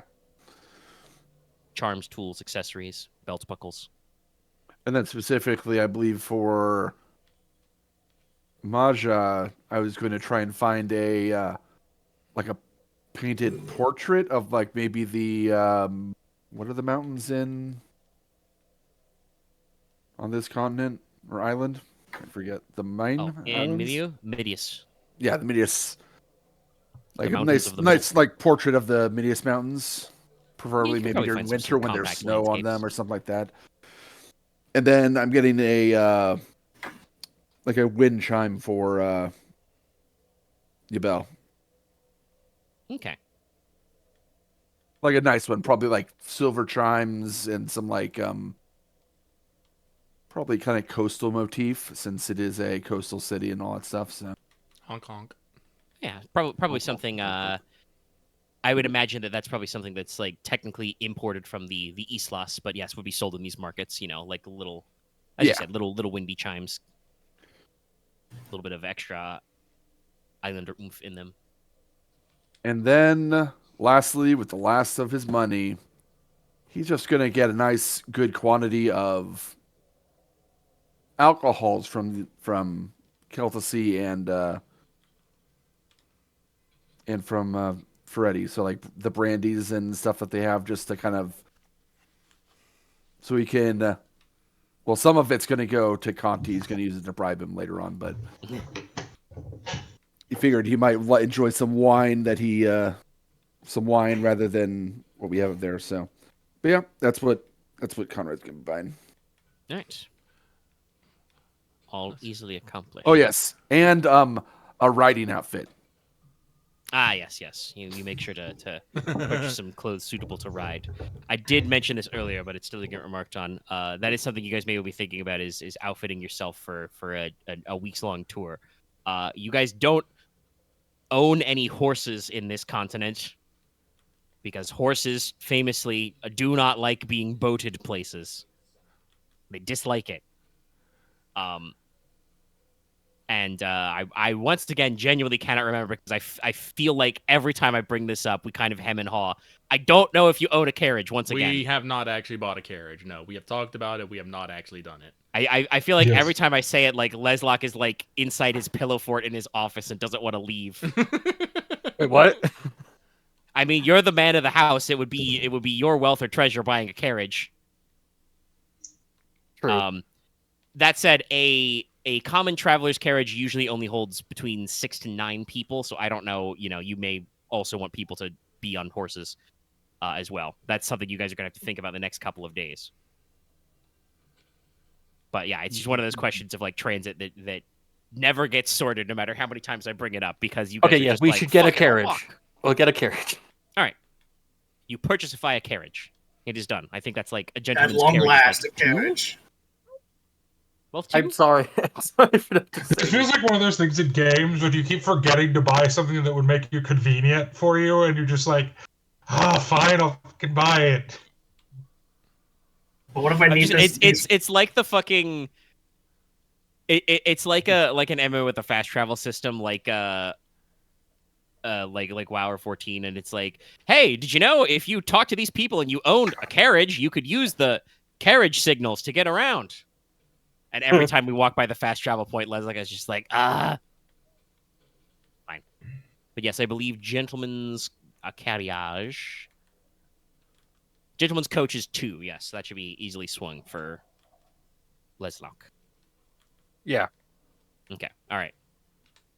Perhaps Konrad can round out his shopping day by going out to the carriage store and picking up the coach, even though he's not using his own money. Not a farrier's, Oh, there's several names for a wagon or coach maker. Can't remember at the top of my head. Farrier's horseshoes. Yes. But yes, we'll say you get a nice big roomy 9-man coach and a couple of draft horses to pull it. You already have, footmen and coachmen to manage it. I bring it back, and Ignis starts barking at it. Bark, bark, Yeah. bark, bark. Funnily enough, I don't think Ignis is trained at it, but I bet Ignis could double as a coach dog. Probably. I probably have to actually train him to do that. But What's a coach dog? You know how you see Dalmatians following fire engines? Yeah. That's because Dalmatians are actually one of the breeds that are bred as a coach dog. The idea is to have a dog that is comfortable either riding in the coach with you or running alongside the coach. And the purpose of having a coach dog to run alongside the coach is you get a couple of those. It's supposed to discourage highwaymen. Ah. But you need carriage or big- coach dog. yes, you need big, leggy, fast dogs. Dalmatians, Great Danes, Shepherd dogs are also really good at it. People don't like to be mauled by animals. This is true. Get yourself the equivalent of a couple of the Troy Corona equivalent of a couple German Shepherds, and The just number be of like, dogs accompanying any coach could be an indicator of occupant's wealth and status. Some well-suited people would run 6 or 8 dogs. That sounds rad. like I said, they just got to keep up with the horses. But yeah, it's definitely a thing to also think about. Just like I said, for extra security. Also, I did actually, in the mass combat, one of my example units is Houndmaster, and I did say that, that is probably just generally a Norlon thing to just fucking let slip the dogs of war. Hella. I think that's something that all, including the Fallen One, all 3 factions of you are probably okay with doing. I feel like if we could train wargs, we would. But they're not. Sadly, you can't. I think both times you tried to roll on it, everybody's failed rolling Knowledge Monstrum on the Black Dogs. I thought about actually putting this as a parenthetical when I talked about Infernal Commands, but I can just say it now to clear up any references later. The Black Dogs are supposed to be similar to hippogriffs. They're an example where they are technically supernatural in nature because the fairies have bred them from wargs and wild monstrum. They have the exact same stats, but they are technically domesticated, but they're fairy dogs from the other side, so they don't play by the normal rules. But yeah, it is categorically impossible to train or control a monstrum through mundane means. There are certain supernatural abilities that do it, but you can also canonically crossbreed them with mundane animals to get hybrids. So you could try and breed warg dogs, which would be terrifying. Feels like seems like one house, The some greatest lapdog. that feels like some better houses project somewhere. Yeah. Well, I do have heretical thoughts about messing with the souls of Monstrum, but that's for later. Yeah, I would say like I'm half-heartedly, I'm like half there thinking of writing down contract to Fey Houndmaster one day. I'd rather not have Fae around us. Just saying. Hit with iron stick. But they're dogs. But fair. Anyway, moving on. We'll make our own. We'll make our own dogs with Blackjack and Hooker. I thought you were about to say we'll make our own Fae. So Enos is just going to create dogs playing poker. Yes. They're dogs, and they're playing poker. All right. Oh, So okay. you've got tens for sure. There, Leslok. What question do ye ask the mirror today? Just are we repeating? Where is Silvertongue? Or do you want to ask something else with that roll? No, it's only one question. So it is just revealed to me Silvertongue's Mirror, mirror, location. mirror, mirror from the beyond. Show me whereas is Silvertongue. Yeah, basically, literally the exact same vision as, a night or two ago now.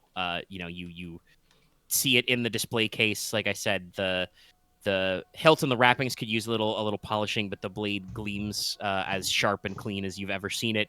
And then your vision kind of just like ratchets out very slightly. The camera pulls back just a little bit to show you a wider art gallery or armor room somewhere where you see, other various objects displayed. Hmm. And it is you don't need to ask it the second question of where this gallery is. No, I was thinking about dramatic asking memory. about like Raoul Kaito and Phelan I mean, it only Gonzalez. takes you, is it 7 minutes from your mirror? I think it's actually it's 7. We use the numbers like 7, 19, or 9 and 13 a lot, so I like to round things to either 5 or 7 minutes usually when Yeah, like spellcasting I allows. first thought it was 5 minutes, but it is 7 minutes. So you've got plenty of time to cast if you want to get another couple out while Enos is working. I'll try to make this quick. Let's just do this because I don't want to take it. Because I don't forget that Enos got 8s. Hmm. You also got 8s, 2 tens. at least. And 2 10s. 2 10s, there. 3 8s, well, Nice. yeah, doesn't matter. Sadly, you don't have the esoterics to make it go faster, so you can't worry about squishing or anything. I think it'd be cool if you could ask more questions the more width you got, but that's something else. No, I think I like one specific question to one because That's fair. it has to If be. you have the specific thing to set the up, you can't cast. just keep doing it. All right, what is your question this time?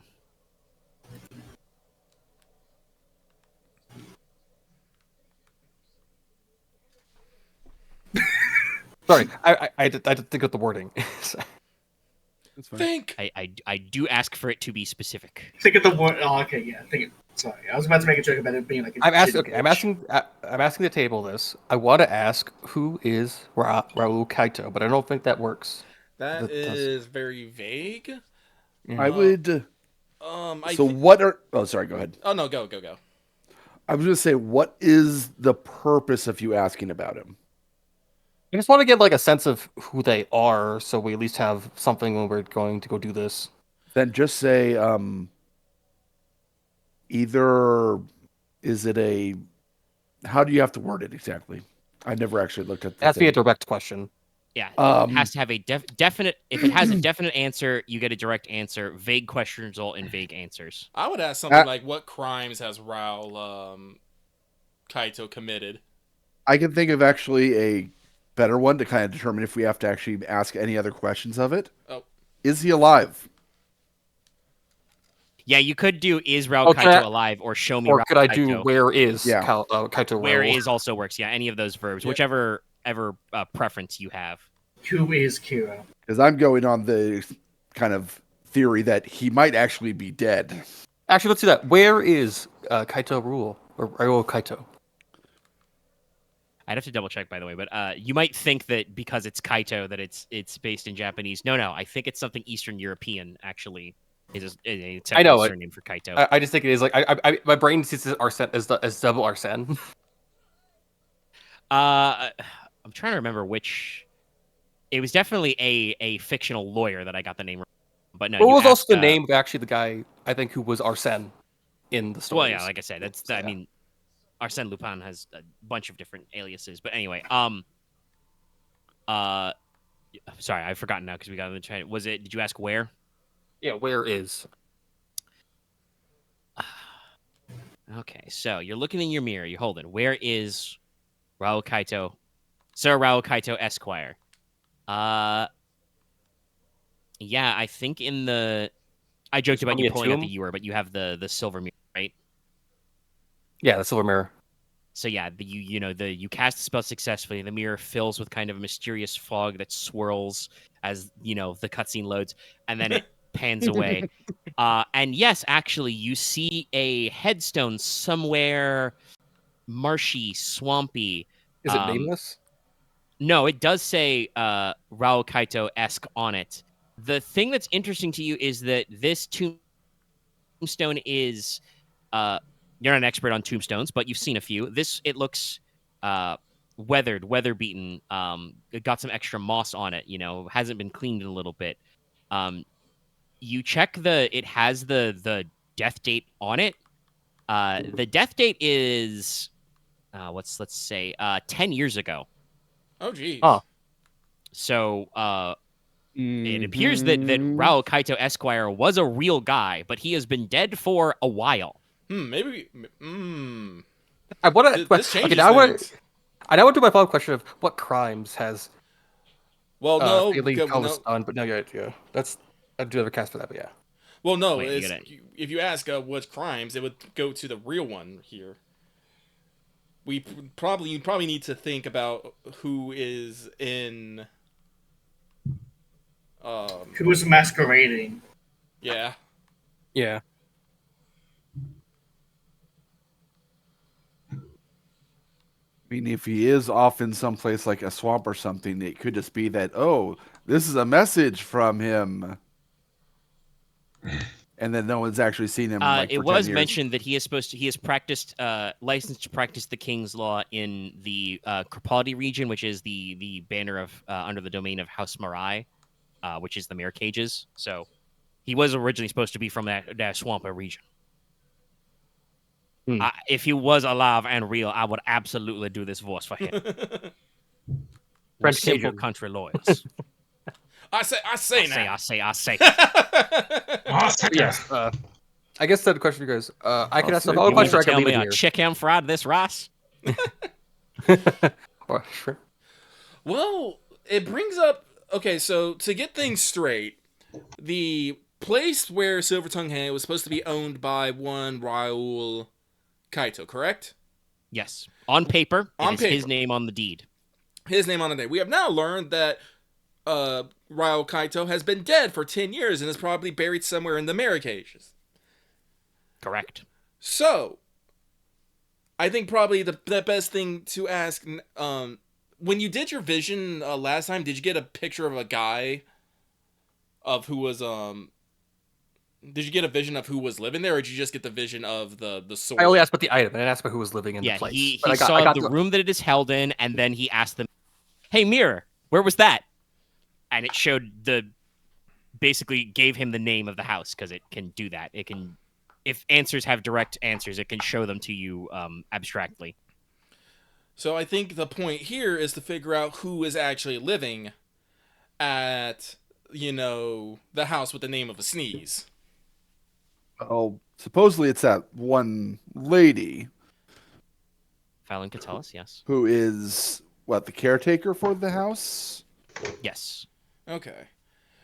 So, if it's her who's taking care of the house, I guess your next step would be look to ask about her.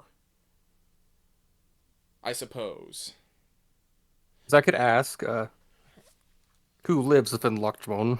I can never say it right. It's okay. It's Danish, and it's bad Danish. Fair. Well, Danish, that's bad very Danish. broad. That could just give you house servants.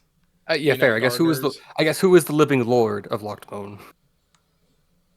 Or just if she's been listed as the caretaker, who is the caretaker? Oh yeah.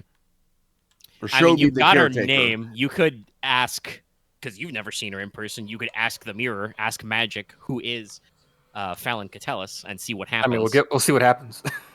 I'll do a roll. I like time. I will say this is probably be the last one. Otherwise, we're gonna be asking questions all night. No, that's fair. It was this, Yeah. and then like I don't think we'd ask about her crimes, but maybe we'll see it. Maybe the visual will show me shit she's done.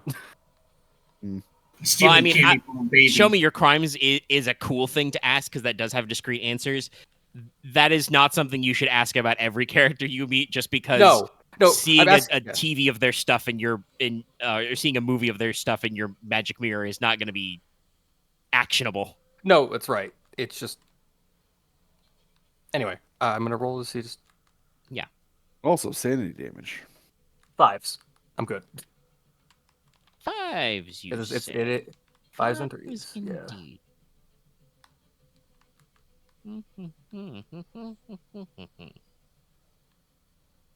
Height affect anything? No. If somebody had wanted to, because the spell's not written this way. If somebody wanted to counterspell you, they'd have to be in the room. There are You'd have to like shake the mirror. there are some ranged spells and curses and stuff that explicitly say somebody who is aware they're being blasted can counterspell at a distance, but this is not that kind of defense. This is more. I mean, this is me asking the weave. This is me asking the other side to basically just project me things of the world. Yes. There we go. Let me get the name right. But yeah, it's who is Fallen Catellis. Okay. So you ask the mirror, mirror, who is Fallen Catellis? 3. Mirror, mirror on the trellis. Tell me who is Aren Catellis. Look, he's really good at ripping out those rhymes real fast. So once again, fog. The mirror fills with fog that's not real. You know for a fact there's no fog in the room you're in. And it kind of swirls and projects, and you see an image of a person, roughly described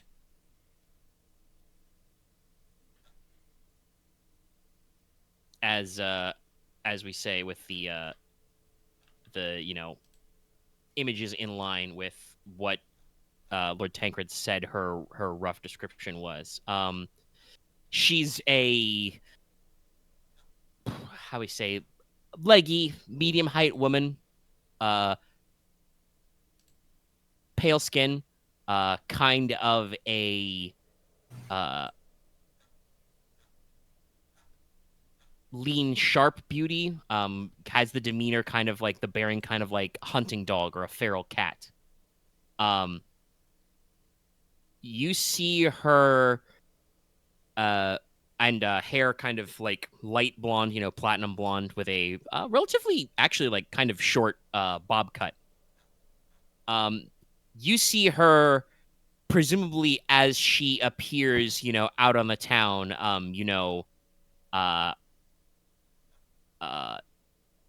comfortable skirts or maybe a smock or frock for walking, stout boots, done up with, appropriate makeup on her face, flattering a fan in one hand, but bouncing a rapier on her hip. But then this image splits into triptych, despite the fact that you only have a one-panel mirror. It divides like it's one of those 3-panel mirrors. So you see on one side the image of Fallen Catellis, woman about town, owner of this building.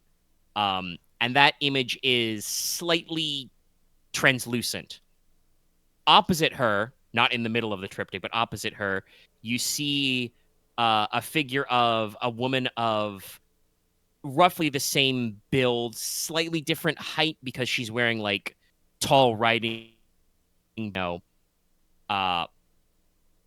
dark, working breeches, kind of a double-breasted overcoat, black gloves, hood on a cloak up. Under the cloak, you can just barely make out the top half of her face is covered by a black domino mask.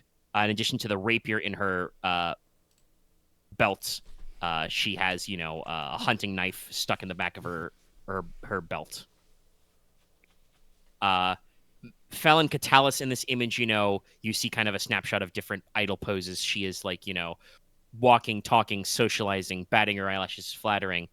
The masked, hooded figure, strides with confidence, speaks with authority, is making very commanding, authoritative gestures, with her hands. In the middle of this triptych forms an image which is kind of like the blurring image of the two together. It's the same look as Phelan Catullus, but she's wearing, again, much more practical, down-to-earth clothing, worn riding breeches, leather doublet over, like, a standard undershirt for a duelist, rapier in the hip.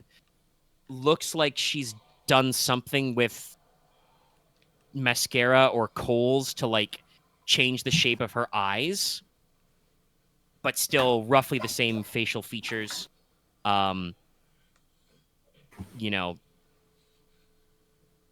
Sharp, lean, confident stance, the kind of thing you would expect for a career fencer, or maybe, a ranger or woodsman, someone who is out in the field, hunting animals and even monstrum, maybe, not from, a sneak thief or a noble. Over each of these heads, in that kind of like phantom glowing blue-white text, different names appear. Over one, it says Phelan Catullus. Over the domino-masked figure, it says Madame Phelan, because you asked who is Phelan Catullus. Well, she's also Madame Phelan. But she's also, the image in the middle is Mariposa Marsh. Who? Yeah, you don't know who the fuck that is. But as all of them are kind of standing there doing their, character selection screen idle animation, there's a moment where kind of Mariposa Marsh is tapping her foot, and she looks like she's kind of looking up, and then she looks down, and she looks straight at you, Leslok. She makes eye contact, and she says, "Oh, well now, what is this strange sorcery?"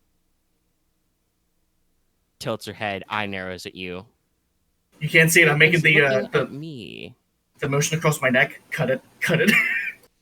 I can't see you, but I feel you. Tell me, friend. And she like starts reaching a hand out towards the mirror, like she's trying to feel for something that's not there. Don't be so shy. Tell me your name. Who are you?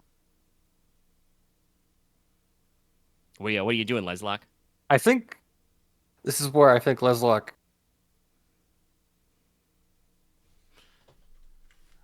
If your answer is anything but cut the spell, you're dumb. Okay, no, yeah. I was like, he's just going to like let out a breath and just, I think just push the mirror down. Stop doing the spell. Yeah.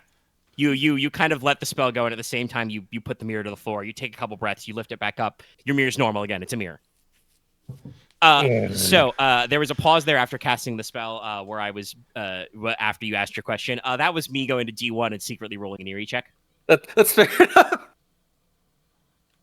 So, you have no idea what the fuck the name Mariposa Marsh means.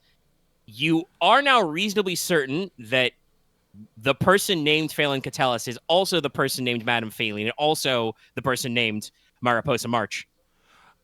I'm trying to remember who was Madame Phelan.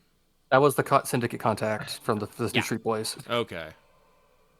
Also someone that Todorus the apothecary knows. Yes. Would know. Okay, so maybe this is... Okay, maybe we shouldn't go social. Fuck. As much as I would have loved for you to be nice and knock down the door so I could absolutely have her ambush your ass. I mean, he asked a very appropriate, good use of his magic mirror question. Hey, who is this person? Well, guess what? You didn't know it, but you used her fake name, so the magic of the mirror is like, all right, let me explain some shit. But here's every result in your query in the directory. It's like here's every result in your query. But like I said, she rolled eerie. As I said, she was not able to backtrack the spell, even though she made that like eerie moment of eye contact. Just trying to fuck with me. She can see you back, but she definitely felt she was being observed. So the game, as we say, is afoot. It's afoot. Okay, well, I guess when Conrad gets back, I have to tell him all this. Yeah, no. Don't worry. I'll later in the afternoon. I'll wrap all this in. It is getting later in the afternoon, but Leslok has handled a couple of things and cast a couple of spells. Inos, you're code breaking. So and it's funny enough you asked who was Madame Phaelin again. Because with your successful 8s, that is one of the names you've pulled out. So hold on, I got to scroll up in my notes because these are the original New Street Boy ledgers. Where is? Nope, not that one. There we go. Criminal Conspiracy is what this is subtitled. So, sorry. Running through the ledgers, the basic run is that Carver, in his own, crude, rhyming, poorly written way, says, which is what this part at least he told Konrad, but it's good to get a confirmation, gets his orders from Madame Phaelin. She appears. She passes them money to take on jobs. The jobs they take on is usually hired muscle, and in the thieves' can't. It's stuff like we took a dozen coins to go stand guard at this place. Some address in the Salt or Iron windows. District. To look out, to stand guard. Sometimes they are paid to move product, and Carver was very vague about that when interrogated. The ledger notes are not precise because everybody involved in this end of the criminal conspiracy is poorly educated, but are at least got paid 20 coins to go down to the dock, pick up 2 crates of, he just says, we'll say stuff like cloth or goods, sometimes say stuff like pepper. Go to the docks, pick up 3 bags of flour fallen off the cart, pick them up, take them to the shop, kind of a thing. So that sort of business back and forth. Some of these times when they do this handoff, the place they are dropping off the goods are not just to the Gilly Green, but also explicitly to the Vale and Vial. Okay, so this is coming together. They do occasionally get paid for some of the Carver's stuff does not appear to be syndicate related. He will also just write down, we earned, 4 coins from bossing the washerwomen out of their tips for the day, or found an unattended cart on Old Street. We pinched 2 sacks of brown flour off it, or something like that. But occasionally, Madame Phaelin shows up to buy these stolen goods that they're pinching. Again, usually higher end stuff they're smuggling or things they're dodging. Question. Sorry, I'm in the middle of a thought. Hold on. Go. Wait one. Carver editorializes a little. He does say that Tartaros acts like an idiot, but that he is a. You can probably interpret this because you're rolling espionage, Inos. You're building the conspiracy pyramid in your head. Carver and Tartaros are both entry level. Carver is technically a cutout. Oh. He is a guy that Madame Phaelin, who appears to be decently ranked in this syndicate, goes when she needs some low-level bullshit work that's never going to be traced back to her, except that it's traced back to her because you found his fucking notes. Kind of a shit. The kind of thing that, the cops aren't going to see Carver's New Street Boys smuggle some stolen goods or knock over, a bunch of dandies in the street or smash in some windows somewhere and think it's part of a wider criminal conspiracy. Or fodder. I have a question. Tartaros Oh, sorry. is actually at entry level, but he appears to be at the entry level for the proper syndicate pipeline. Right? Mm-hmm. What was your going to be question, though? I have a question. What? Yeah. How? I'm not entirely sure of our legal system, but we do have guys with Tucson. How much is sorceress evidence given weight in such things? So, They have to check it for validity. Well, this is why I'm asking. Yeah. So, I mean, we are still way before the concept of evidence-based policing. Mm-hmm. A lot of your legal judgments are basically either done based on what the precedent and letter of the law is and what people who are legally important say.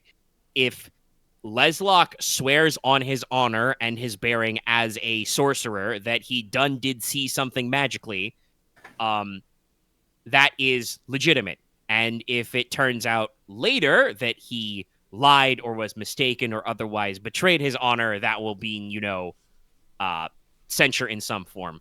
Or I could Fines, recreate the means I learned the information, so at least something. Like, honestly, it sounds like we might just like. Well, we're gonna. I think your timeline's gonna get sped up real quick whenever Leslok comes down from his room and is like, "Hey, I've learned some stuff." Because I would like to reiterate, she made an eerie check. This woman is apparently good at realizing she has been magic has been did near her, and realized there was a thing. So you guys might need when to time catches up, might need do to it step tonight. up the clock a little. Yeah. But yeah, so in general, Carver's ledgers are basically revealing that his outfits were cutouts for this syndicate. They appear to be related to the thing that Konrad originally was looking into before of smuggling. Carver's basically mentions, they use the money. They are paid to be smuggled, stolen, or transported. Carver does have some side notes that he seems to think she has a base in the Celestial District, which aligns up with what you know. And he straight up writes down basically something to the effect of, I, Carver, am not an idiot. I understand that this base in the Celestial District is where they run their black market auctions for all the shiny shit that we don't get to know about. But he knows that Phaline either works them personally to collect coin, collect coin or good for their jobs, or sends her goons to collect. Carver has notes about trying to get Madame Phaline to hire us for a security job. She says she has her own men. So you know that she has her own force, who are presumably actually syndicate and not cutouts. But yes, Carver basically spoils out that he is not a complete idiot and realizes that, there is a higher level of their business that makes more money and is shinier, and he's tried to get in there, but Madame Phaline is not squiggled in him yet. He was savvy enough to understand, I need to climb this ladder, they're just not letting me.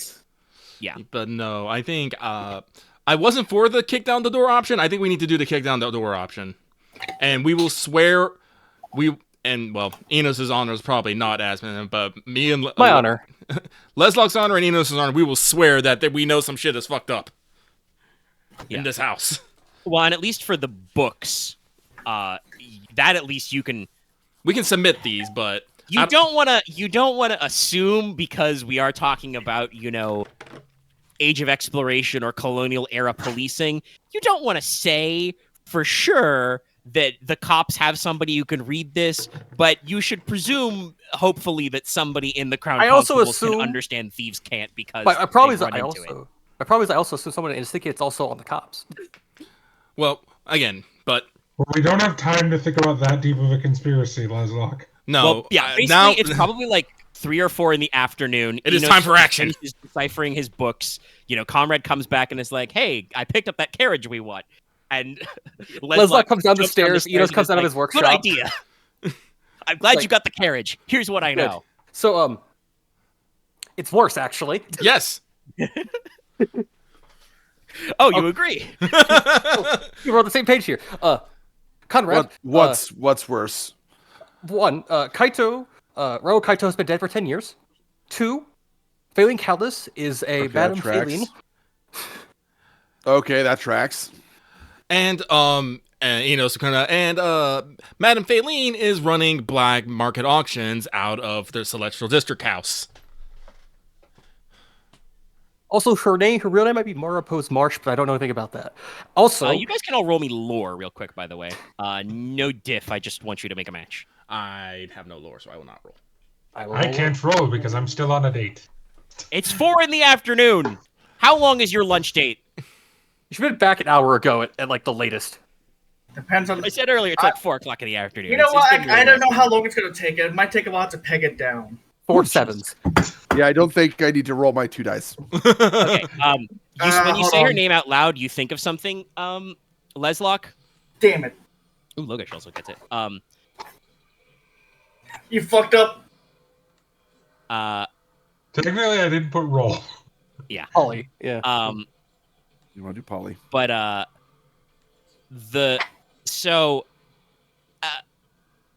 I don't think this is like super realistic, but it's a cute thing that like Game of Thrones does, where like people who are orphaned or illegitimate or exiled or otherwise don't have a recorded surname have like a funny regional surname. You know, Yep. Jon Snow and all that. Oh, is it like a thing I read in a book like a few years ago or something? Mariposa, Yeah. like Mariposa or Marsh is probably like a location. somewhere. Mariposa is a given name. Marsh is the name for a person who has no recorded surname for some reason. Again, could be orphaned, Oh, is it from the illegitimate, Marrakech exiled. region? Yes, it's historically from the Marrakech region. Oh, wait.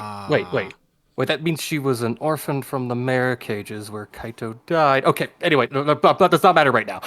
Right now? If you want to know, by the way, the name for the surname for people without a surname from Teine is Brand, Oh, as in the sword or burning variety. Cool. neat. Yeah. But- anyway, The point is, we're gonna have to get that sword back ourselves because I feel like it's going. Right. She noticed I asked about her. She didn't know it was me, but she noticed that I saw What do you her. mean? What do you mean she noticed? Some people are attuned to things than others, and she noticed that someone was looking at her. She didn't know it was me or who it was, but it does mean she's probably gonna leave at some point. All right, I'm getting a sword. It's all like, get Inos will say, get your armor on, get your men ready, gather the whatever, get the carriage and whoever else. We're going on a raid. Get the paddy wagon. Yeah, I'm gonna go armor up. all right, everybody suit up. Inos will take an attendant and send a message to God. Who would you tell? Like, hey, I'm gonna go raid someone in the Celestial District. Send the it Lord to my uncle-in-law. I'm about to say the Lord Marshal, but that's pretty up there on the chain. I mean, you know, it's from a high house. You would rate that. You do know a couple of Crown Constables. I forget her first name, but Sergeant Bailey is also a B. Well- You've met her a couple of times. There's a few people in the constables you could. I will align. send messages to both the. Well, actually, no. This I also do probably. Let me this is sign them. Let me sign them. Yeah, no. We'll send a message to the Crown Constable. We'll send to Sergeant Bailey since that is a name, and we'll send one to the Lord Marshal because this is probably. Well, it's related to the murder of the former Lord Marshal. So this is probably important. But Or at least we the are people not who sent stuff we are to not asking permission. We are going to beg forgiveness. So Yeah. Yes. Hey Moira, you want to come? Moira just appears wearing 3 swords. Three. Yes, no, it's mentioned. She wears a short sword at each hip, and she has a hand and a half slung over her back. Ah, true. They call her Two Swords Moira because she never wields more than 2 swords. She has not yet cracked the Rorador Zolo technique of putting a sword in her mouth. I don't think she'd want to. I will note that Konrad does have a buckler strapped to his back, All right. like It back, clearly needs- probably the needs back to of his be- belt or something like that. does Enos actually want to go on this raid? I did Needs crap. to wear like the viper. I mean, arm. Enos, don't there have are to. cool objects there. You could ride in the wagon. And then when we're done, you could appraise everything. You know what? Sure. Nicola is gonna stuff a potion in Leslok's mouth. What potion and when did you make it? The whole potion? I did this a couple of days ago. Which one is it? It is potion of earth skin. Oh, Stone you have skin. another stone skin ready. Okay. Yes. How long is that gonna last? You need to not die. Enos will. I mean, it's less than an hour ride there for sure. You're in the same district of town. Okay, I'll have at least an hour. So, Enos will get on his leather armor, his cavalry boots, and gloves. He still does not have a helmet, but whatever. Just stay in the carriage with some of like at least 1 or 2 of the men. No, I'm not saying no carriage. I'm gonna chain Fair enough. somebody. He's getting in there. Yeah. Oh, I'm going about this the wrong direction. I can alphabetize.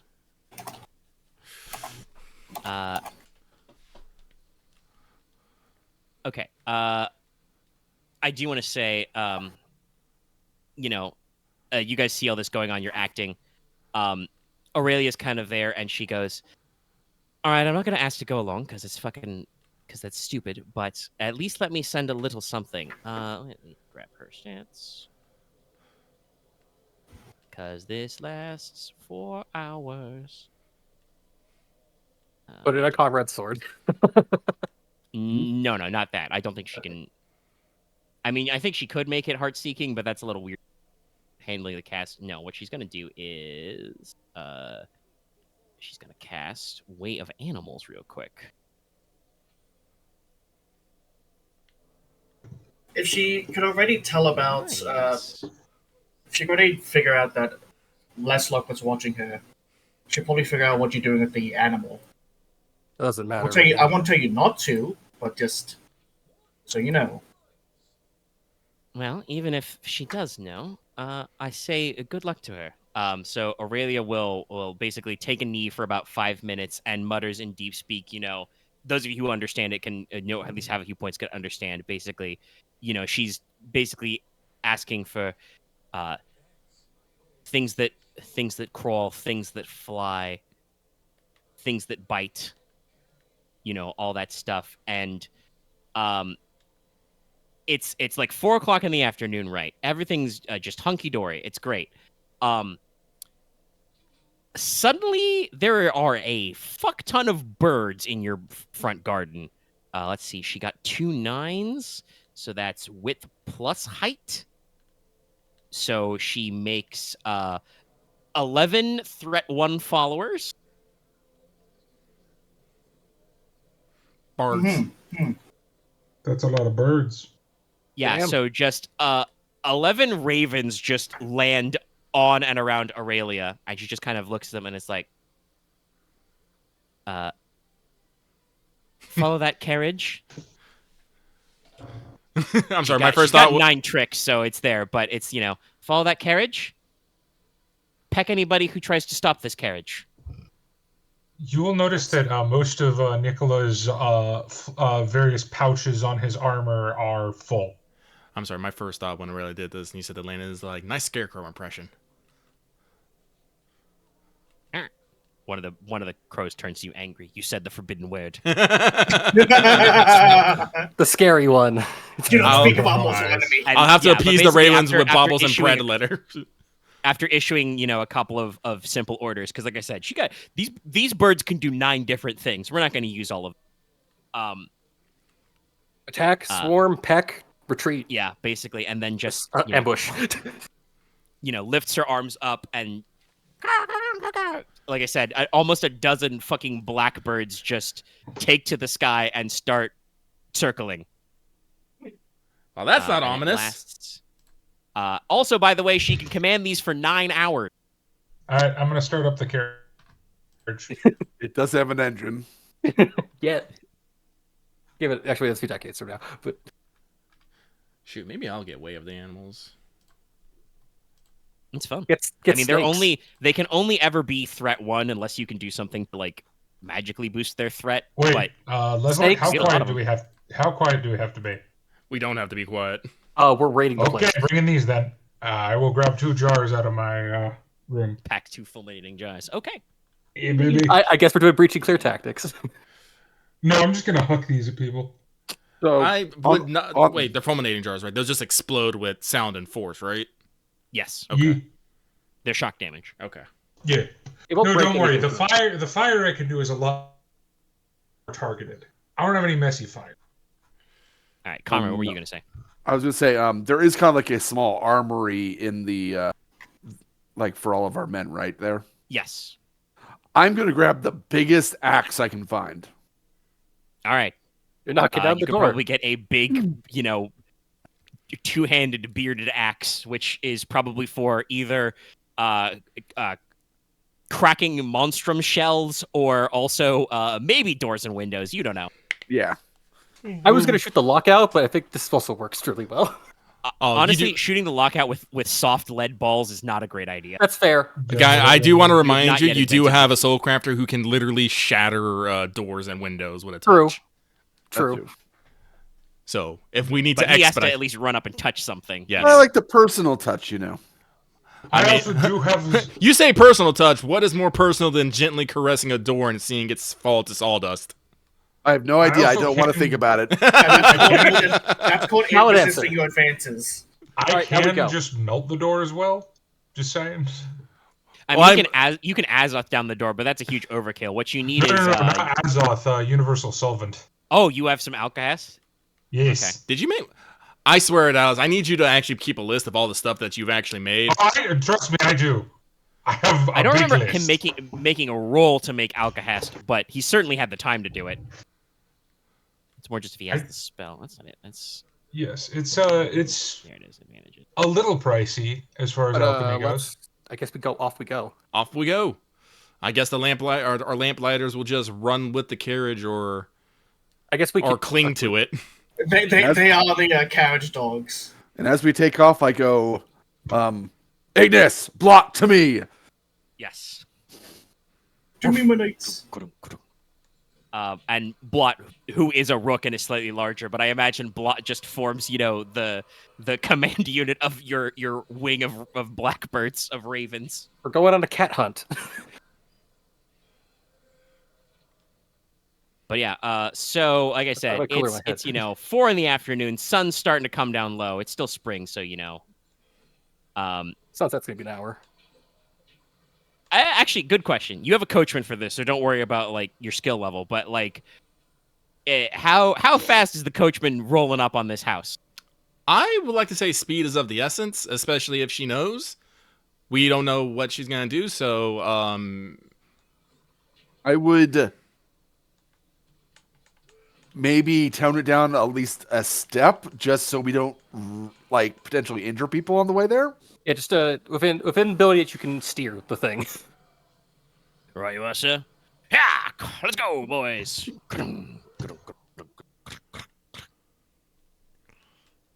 All right.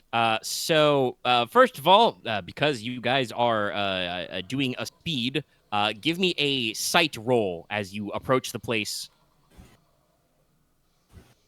with I think visible also, eyeballs. Aren, I think you're allowed to add your mission die to all of these. Probably. Yeah, probably most of these. All right, I have no mission anymore. Oh yeah, you should. I know you Work went to on that. fixing one, so you can do that. We can figure it out. I've improved my sight. are you trying to shave Dallas? No, he's brushing his teeth, but Why do you never mute your... Thank He did. you. He did. he figured it out. 3 6s. The number of the beast. Anybody else want to eyeball? I did an eyeball. I failed. I got I got 2 4s at least. I got 2s. So All right. So Sorry, Conrad is sees this it scrutinize best- or sight? No, it's definitely Sorry. sight. You do not have time to scrutinize Oh, right now. You're no, approaching no, rapidly. no, then I would not like to. Okay. Yeah. Inos, you're in the back of the carriage, which like we said, is moving at not quite maximum overspeed, but is definitely moving at dangerously radical. possibly yes. We haven't got the You know, you- plaid. Yeah, you told him not to spare the lead, so every time there's a bump or a divot in the cobblestones, which gets a little more frequent as you get to kind of the Celestial District doesn't really have back alleys and dark corners, but definitely has the lower back end part of the side. district. Yeah, has a back side where the less important nobles and knights live, and their streets are not quite as nice and well maintained as the main lane of manors for all the high houses, because God forbid one of the high lords his horse steps in a pothole and he gets crushed to death under it when it goes over. Yeah, there's no potholes, but don't expect it to be even. You take some jumps and some runs, and there's some slight dips and dives because you are all on a hill that slopes down to the sea, so you don't see shit. Nicola doesn't bother trying to see shit. He's just holding all of his jars and hoping they don't break, because that would be very awkward if you accidentally detonated one of your fulminating jars inside of your carriage. But